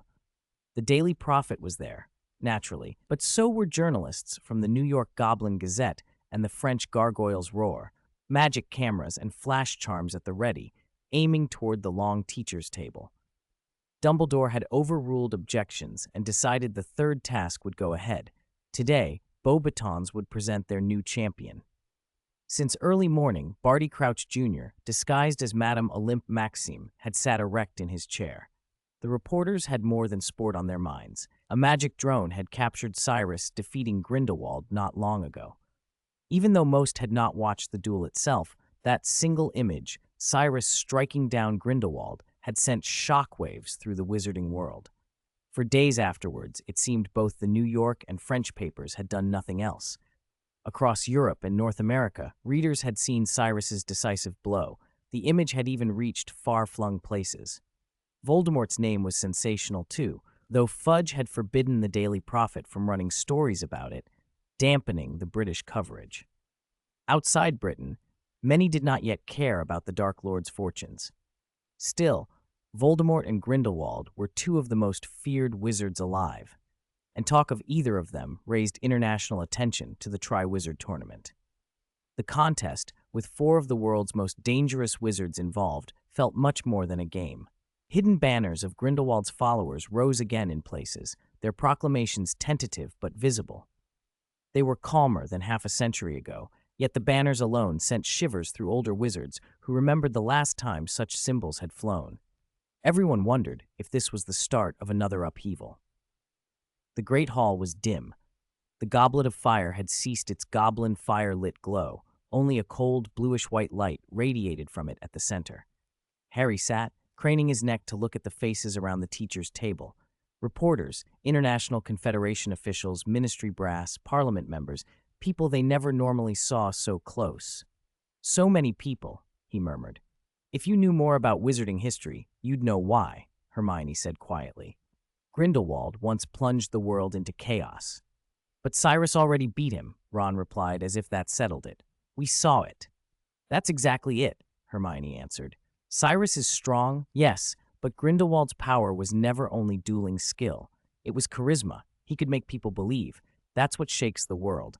Voldemort and his Death Eaters are terrorists by comparison. She glanced at the assembled dignitaries, then lowered her voice. That's why Fudge started opposing Dumbledore. More people were coming into the hall. Dumbledore walked slowly down the crimson-carpeted center, followed by top ministry officials. The Minister for Magic himself walked a respectful half-step behind. Hermione's whisper was right. Cornelius Fudge had grown wary of Dumbledore's influence. Cyrus sat somewhat awkwardly, one hand on his snakewood wand, the other absently stroking a vividly colored snake coiled across his lap. They all knew the snake was Nagini.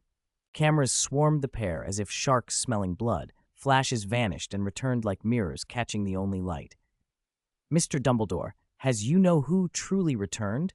Female reporters pushed forward, their auto-writing quills poised.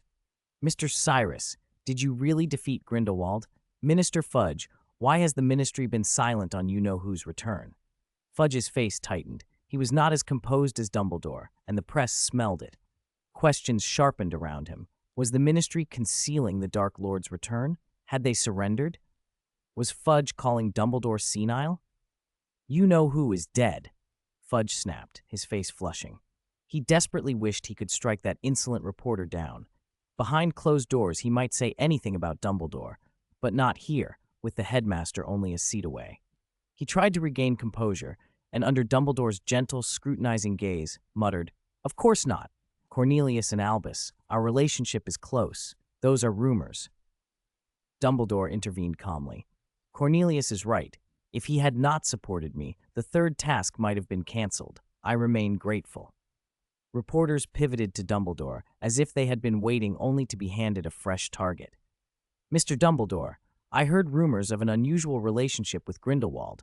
At the Christmas ball, you were seen dancing with him." Before the question could be finished, Grindelwald stepped into the hall.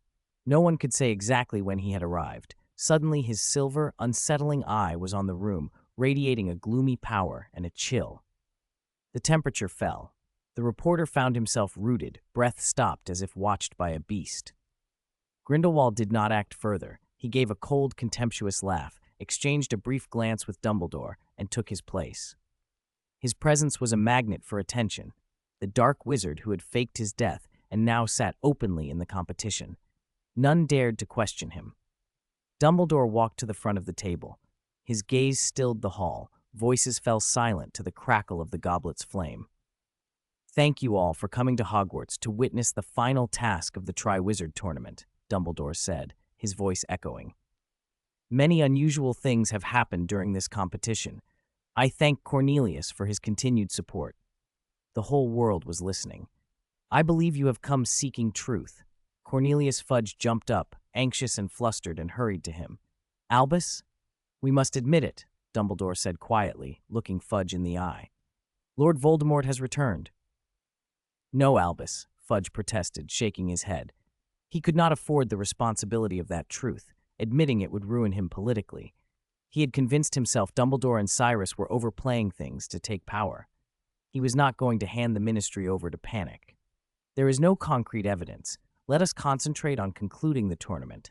He tried to change the subject and seized the moment. "My dear Madame Olympe Maxime, please, come." He sounded almost obsequious, as if entreated by a courtesan. "We have decided to allow Beauxbatons to present a new champion." Barty, still in Maxime's persona, smiled with feverish energy and went to the goblet. The blue flame painted half his face in shadow. Cyrus and Grindelwald both watched with something like amusement. "All right, then present your new champion," Fudge said, triumphant to have diverted attention, "and let them put their name into the goblet of fire before the whole world." Barty's smile curved. He strode to the goblet and tossed a slip of paper into the blue fire. For a heartbeat, the spectators assumed he had himself entered the name, the towering Beauxbaton's head, defending her school's honor in person. Then, as the flame licked up, Barty knelt before the teacher's table and lifted both arms, palms open like a worshipper. "Come, my esteemed Dark Lord," he cried. "The goblet of fire calls your noble name."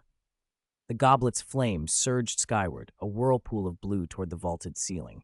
Under the enchanted dome, the flame exploded like fireworks and etched a dazzling name in midair, Voldemort. A figure stepped out of the shadows beneath that blaze. He wore a dark green robe and walked alone through the hall, past every stunned face. A chill of cold swept after him. The light seemed to coil like fingers in throats wherever he passed. He came to the goblet's foot, and all around him masked, dark-cloaked figures bowed low, a frozen chorus of devotion.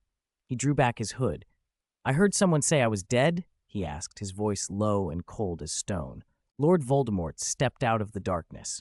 His cold gaze cut into Cornelius Fudge like a knife. The minister stumbled, nearly losing his footing, and for a moment wished he could slap himself for being so weak. Beside him, the tall figure of Madame Maxime shifted. The disguise fell away. There was no point in hiding any longer. With the Dark Lord himself revealed, pretense meant nothing. "My dear Cornelius Fudge," Voldemort said, his voice low and cruel, "I hear you've been telling everyone I'm dead?" Fudge whimpered Dumbledore's name like a frightened piglet. Voldemort ignored the minister utterly. "You will address me as my lord," His eyes swept across the great hall. Chaos erupted. Screams tore through the students. Many dove under the long tables as if that would hide them. The heads of houses, McGonagall and the other 4 deans, scrambled to their students' sides, postured defensive, every one of them like a mother leopard protecting cubs from a predator. Voldemort paid them no heed. "Quiet!" Dumbledore's voice rose, calm and commanding. He lifted the Elder Wand and a ripple of authority cut through the noise. The hall stilled. "You are frightening the children, Tom." Dumbledore spoke with the gentle, reproving fondness he used with students. The old habit of schoolmastering seemed to disarm Voldemort for a moment. He smiled, a thin, mocking thing. "Just call me Lord Voldemort, Professor. I don't much like the name you-know-who. It's far too common." He turned his eyes to Cyrus with a casual, almost conspiratorial look. "I'm sure you agree, Cyrus. And yet I don't care much for your new name either," Cyrus said. Even seated, he offered a slight smile, the most cutting sarcasm delivered as if it were a compliment. "Voldemort, thief of death. How poetic. It advertises both your terror of dying and your petty, thieving heart." He rose and walked past the tables until he stood before the Dark Lord. Golden red eyes met cold, snake-like ones. Cyrus's look was fierce and sorrowful by turns. "Tell me, vanquished one," he said quietly, "if you fear death so much, how dare you stand before me?" Everyone watching fell silent at the brazenness. They had heard Cyrus had driven you-know-who back, but none had seen it. To mock Voldemort so openly, in front of the whole school, was unheard of. Voldemort's lips twitched in surprise and then in amusement. After a beat, he answered without rage, but with scorn intended to wound. "I would rather you were as quiet as your name suggests," he said. "You have spoken far more tonight than you did in the Department of Mysteries. Has Professor Dumbledore given you courage?" His barb implied that without Dumbledore, Cyrus would be cowed. It was calculated to turn the room against Cyrus. Voldemort's glance, however, drifted over the crowd and paused at the Gryffindor table. He found his target, Harry Potter. Harry, feeling the weight of that gaze, looked away as if avoiding being seen. The movement told Voldemort what he needed to know. Harry possessed the Elder Wand's allegiance. Voldemort's desire to reclaim it flashed in his face.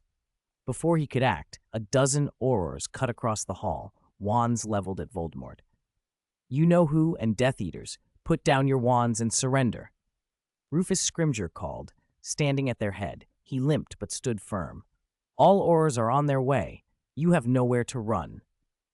Voldemort tilted his head and laughed softly. "Run?" he said, as if the word were a joke. "It seems I've been away too long. People have forgotten what I can do." The Death Eaters around him did not wait. Dozens drew their wands, forming a wall of dark intent. Many were newcomers, French wizards Voldemort had recruited during his time away. Only a few were among the original circle. Barty Crouch Jr. stood at Voldemort's side, sneering and warning the Aurors, his handsome face thin with malice. The two sides faced off. Suddenly, Babajide, the vice president of the International Confederation of Wizards, pushed through the crowd and stepped toward the Death Eaters. Though old, he still carried himself with authority and a surprising reservoir of power. He walked right up to the front and looked Voldemort in the eye. The Death Eaters bristled. Sparks flickered at the tips of some wands. Voldemort, with a small wave, damped the danger and muttered, "Do not be rash, friends. We must respect our elders." Babajide asked plainly and with growing dread, "How is Madame Maxime?" The vice president had been watching the French delegation. The revelation of the disguise confirmed his worst fears. If Barty had been impersonating Madame Maxime, who else was compromised? Voldemort sneered and spoke of remembering the contributions of the beautiful Madame Maxime, and the Beauxbatons students trembled, realizing their leader had been replaced. If the Death Eaters meant to kill, few would survive. Barty turned to Scrimgeour, his voice oily. "Head of the Auror office, shall we all put down our wands? I'm sure the British ministry would not want to risk a war with the French ministry." The question was a thinly veiled threat. Voldemort had weight on his side now, foreign allies, the possibility of international incident. Dumbledore, who had never wanted a wider conflict, gestured slightly. "All Aurors stand down," he said quietly. Scrimgeour hesitated, then had his men fall back a pace. No one actually sheathed their wands. Even obeying Dumbledore, none of the Aurors would be fool enough to be defenseless. Dumbledore stood and conjured a chair beside his own. "Lord Voldemort, since you are here, please, sit," he said in the gentle manner of an old headmaster greeting an alumnus. So the dinner resumed, strained and brief. Every minute in the great hall felt like an hour. Everyone sat as though on thorns. Harry kept his head down, fingers pressed to the scar on his forehead. That night, McGonagall escorted him back to the Gryffindor dormitory. He thought he'd be safe there, but no one noticed an Ashwinder slinking into the fireplace flames. Ron and the others hovered at his bedside. "Are you all right?" they demanded. "My scar's been burning since he appeared," Harry said, sweat dampening his brow. "I'm sure he's planning something." "Is it aimed at you?" Hermione asked. "But Cyrus and Dumbledore will have thought of that. They won't let Voldemort take you from Hogwarts." "It's not the being taken I mind so much," Harry muttered. "I've been taken before. I'm more worried he has some other plan." As the term wore on, there were no further attacks. It almost seemed Voldemort hadn't been after Harry at all. "He probably doesn't care about you anymore," Ron said bluntly. "Don't be offended, but compared to Cyrus, you're not the one he's afraid of." "Fine," Harry managed a forced smile. The closer he came to the third task, the heavier his heart became. He felt the shadow of death drawing nearer. What pained him most was that in what might be his last summer, if the prophecies and omens were right, Dumbledore still insisted he return to Privet Drive to live with the Dursleys. "I want to stay with Sirius." Harry had raged in Dumbledore's office, furious at the decision. It was the first time he had ever shouted at Cyrus, angrier than when he thought Cyrus wanted him dead. "I'm going to die. Can't I at least spend my last days somewhere decent?" "No, you will return to Privet Drive," Dumbledore said without hesitation. "You must spend at least a month with the Dursleys. Your mother's protection will guard you." "The spell has been broken," Harry cried. "When Voldemort came back before he used my blood." "You mean when he used your blood the first time?" Dumbledore interrupted gently. "But this time, things are different. Privet Drive is still the safest place, Harry. Sirius's house is not. You would not stay quiet there. We must be certain." Cyrus added, "Do you remember what we told you about the Elder Wand? The gap in power between Voldemort and any of us is too great. Only the Elder Wand will equal him. Dumbledore and I will wear him down in the third task. You will deliver the final blow. While this plan unfolds, the Dursleys are the safest place. No one will look for you there." Harry realized the pair were immovable. Angry and defeated, he left Dumbledore's office and accepted the sentence he could not change, though it felt unbearably unjust. He did not see who entered after him. Severus Snape slipped into the room as the heavy oak door swung closed behind Harry. Cyrus's smile brightened in a way Harry had never seen before, triumphant, almost conspiratorial. "The plan can begin, Severus," he said. Snape pushed the door open and stepped into the darkness. "Ah, you've come, Severus." The Dark Lord's scarlet eyes opened in the gloom as Snape approached, and a smile split his pale face. Barty stood nearby, frowning, clearly displeased. He wasn't exactly jealous of Voldemort's favor towards Snape. He'd always harbored a suspicion about him. Snape had worked for Dumbledore for years. Even if he'd originally been a spy and now stood so close to the Dark Lord, could he truly be trusted? Voldemort, however, appeared to trust Snape without question. When he had been poisoned by a basilisk, he had specifically ordered Snape to brew the antidote, and Snape had done it flawlessly, sparing Voldemort agony. Snape paid no heed to Barty's hostility. He was a cold, composed figure, an empty shell, some would say, single-mindedly serving the Dark Lord. "I have learned Potter's whereabouts, my lord." Even in Voldemort's presence, Snape did not grovel like the others. That was a privilege the Dark Lord afforded him. "You've done very well, Severus." Voldemort rose from his chair and came to stand beside him. He did not press for details at once. He praised Snape first. "You and Barty are among my few servants who rarely disappoint." "I shall give you my all," Snape replied without emotion. Barty's displeasure deepened at Snape's cool manner, but Voldemort seemed unconcerned.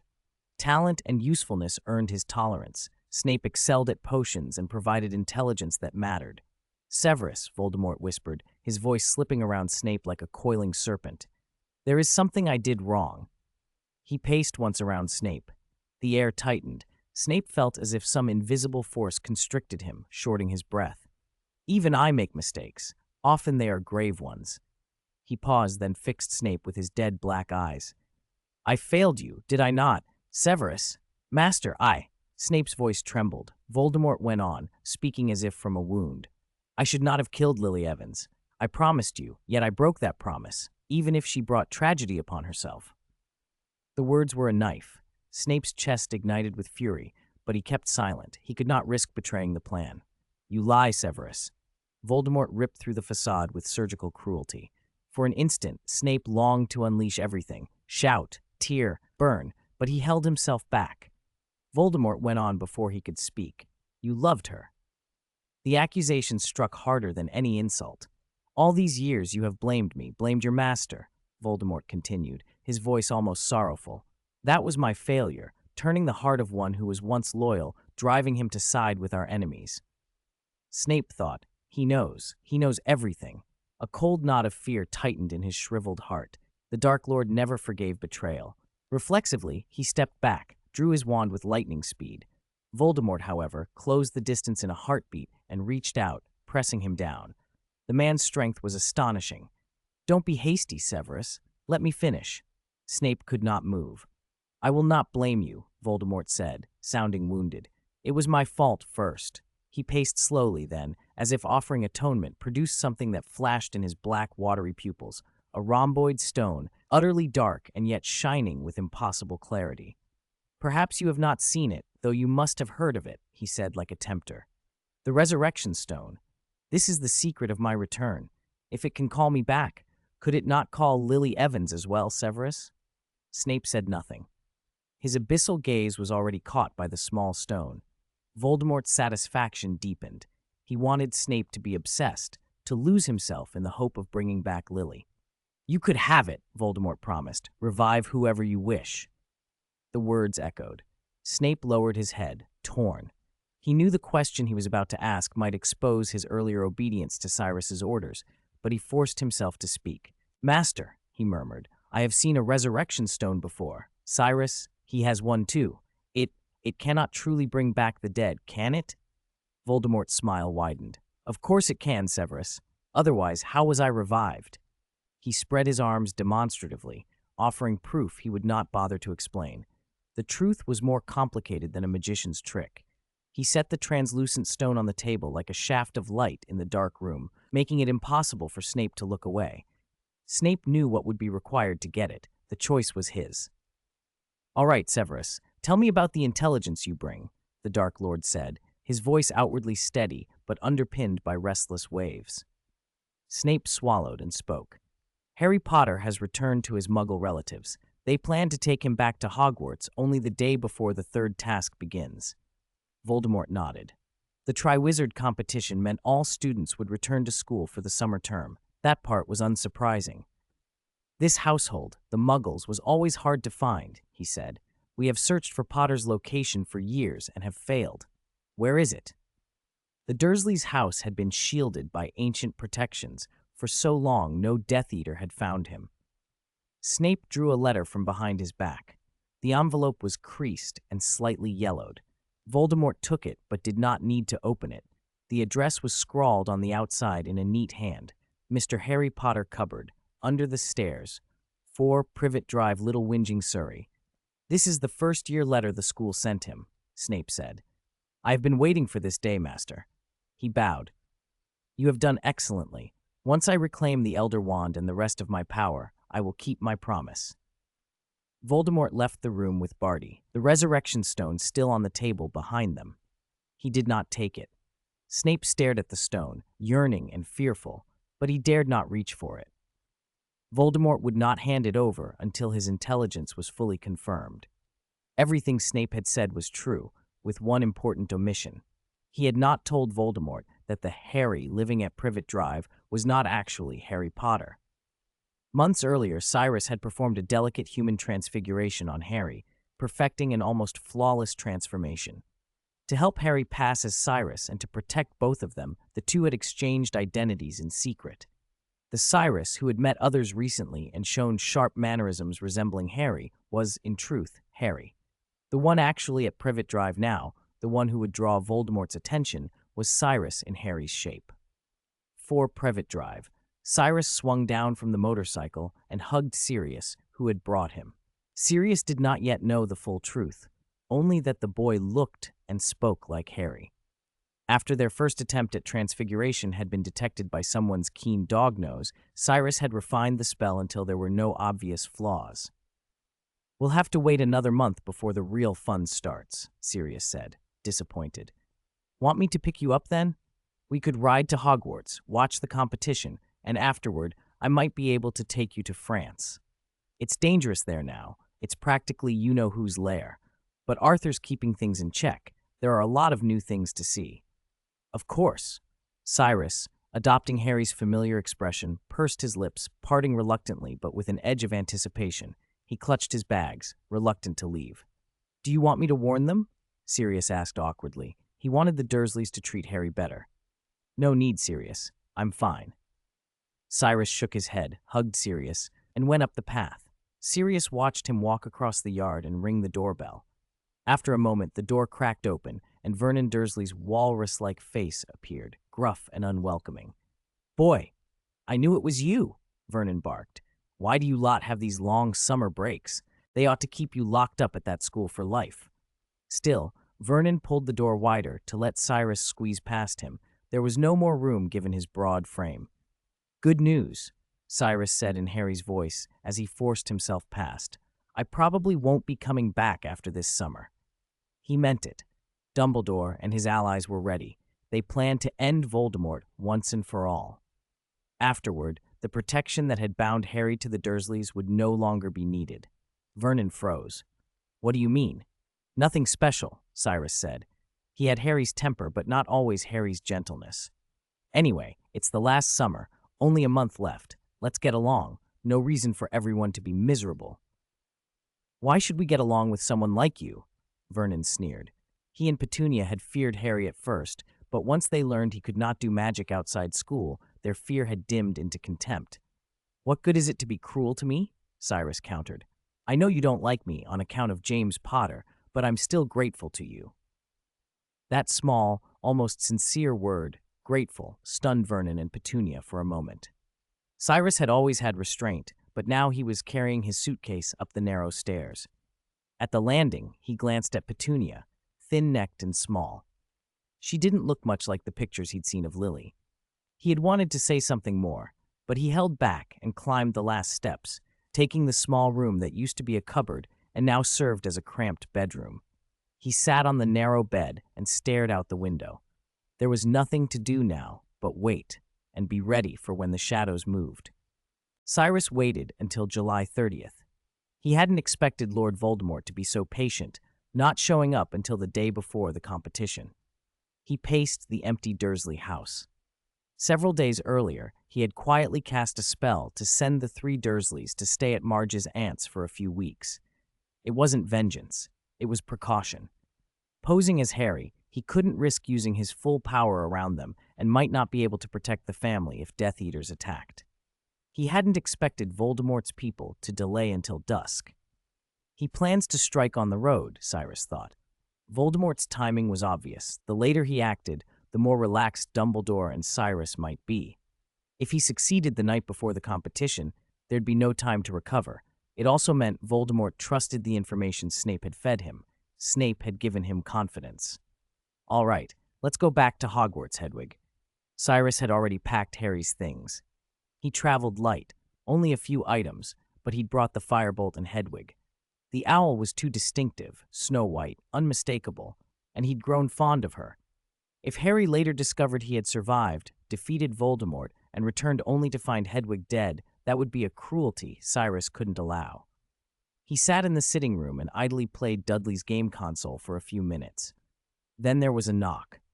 The long, cold fireplace flared to life, and figures tumbled out in a coughing pile.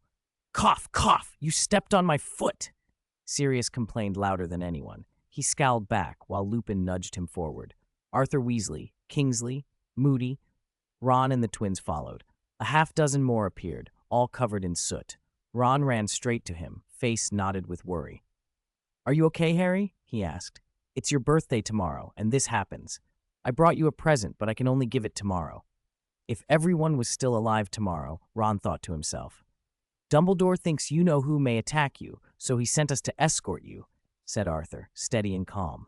Snape had told Voldemort, someone will escort Harry back to Hogwarts, so the setup had to be believable.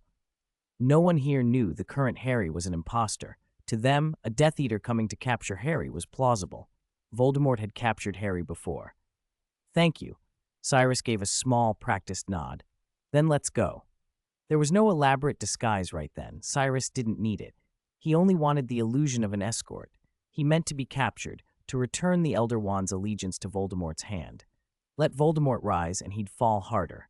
Not simply be beaten, but crushed. Very well, let's move, Moody said. No one suggested the Floo network. They had used it to arrive, but leaving by Floo was risky. Who knew if Voldemort had agents in the Department of Magical Transportation? A portkey or apparition was worse. Ron was underage and the trace would flag any magic nearby. That was why Cyrus had insisted Ron be part of the escort. The Harry impersonation was perfect, except for lacking the trace. Get your broom, Harry. The firebolt's very good, Moody called. Before anyone could move, another cold voice cut in. I'm afraid you're not going anywhere. Severus Snape had appeared on the staircase, his dark eyes muddied with something like triumph. Snivelus? Sirius blurted. This escort doesn't have. He didn't finish. The fact that Snape stood there meant only one thing. You betrayed us? Sirius demanded. You're right, Sirius. Shall I give you extra points? Snape's lip curled into a sneer. No matter which side he served, mocking Sirius brought him pleasure. Everyone instinctively shifted to protect Harry, even Ron. He's not even pretending anymore, Ron spat at Cyrus. No wonder he kept picking on you. Now that his master's back, he's eager to go crawling to him. No wonder Dumbledore wouldn't let him join the escort. It was unfortunate Snape still knew the timing. Many were angry, but not shocked. Dumbledore's refusal to let Snape join the escort had already signaled distrust. Snape's defection felt predictable. If Dumbledore were so clever, Snape drawled, perhaps he should have come himself. How can the two of you be enough? Outside, dozens of shadows drifted like ghosts. Death Eaters gathered, prowling. Spells struck without restraint. Barty Crouch and his followers blasted a hole through the Dursley house wall and strode in with sinister grins. Seeing Harry, Barty believed Snape enough to rejoice. Well done, Snape, he said, then looked over at the boy surrounded by the Order. Do you think you can hide, Harry? Come to us, kneel before the Dark Lord, and perhaps he'll spare your friends. Otherwise, they die tonight. Cyrus took a step forward. Ron grabbed him back. What are you doing? Don't go. Cyrus shoved Ron away and his best Harry voice shouted, Is that it? If your master is so great, why doesn't he come himself? Afraid of traps? Afraid of Dumbledore and Cyrus? He's a gutter rat who crawled for 2 days and now thinks he owns the sky. Barty's face went dark. Insult his master and you die. Attack! Kill them! But the first to move was Moody. An Auror knows initiative matters. He fired before Barty could finish the sentence. Avada Kedavra, he screamed, launching a killing curse aimed at Barty, old rivals. The Dursley carpet seemed to lurch to life. A goat sprang up between the men, blocking the space.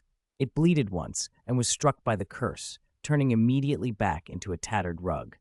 The house erupted into a battlefield. Dozens of spells crossfire, like fireworks at once. Cyrus watched Ron duck instinctively, then force himself to look up. Arthur shielded his son with one arm. Sirius roared and attacked Snape, who welcomed the fight. Come then, Snape hissed at Sirius. Let's see what tricks you have without that fool James Potter. He melted into a wisp of smoke and dueled. Their spells collided almost evenly. Arthur fought several Death Eaters at once, firing spells from one hand while holding a gun-like magical weapon in the other. Cyrus had made several such devices. The first had gone to Harry, and later he'd provided them to Ron, Ginny, and Hermione. They shone now. Arthur blasted several Death Eaters back with a single shot. I had no idea this was so useful, he cried, delighted. Ron performed well under pressure, shaken but holding his own. Cyrus moved at his side, giving timely support. Stupefy, he barked, hitting one Death Eater. The effect was brief. The man shook it off and prepared to counterattack. Before he could, Cyrus acted, careful to keep his power within Harry's limits. Nice work, Harry. We're a great team, Ron cheered, but the cheer dimmed as wave after wave of Death Eaters poured in. They were numerous. Many of Voldemort's new followers were foreign and not as brutal as the old guard, but they were clever and relentless. They broke the order into small pockets, isolating the fighters so they couldn't support each other. Cyrus pretended to struggle. In truth, he was waiting for Voldemort. Ron, though, was genuinely fighting. A spell nearly wrenched his wand from his hand. The back of his hand burned like a lash. If Cyrus hadn't intervened, he might have died. "What do we do?" Ron shouted. "Ron, George, take Harry and run!" Arthur called from farther away, out of breath. He managed only George's name because it had fewer syllables, but everyone knew he meant all his sons. "We're breaking through." Fred had no time to quibble. He grabbed Cyrus's arm while George flung odd items into the crowd, catching Death Eaters off guard. They burst out through the smashed front door toward the street. "Run! Let's take Sirius's bike," George yelled. Hagrid had returned it to Sirius after leaving Hogwarts. They bolted for the road toward the parked motorcycle and never reached it. An explosion detonated.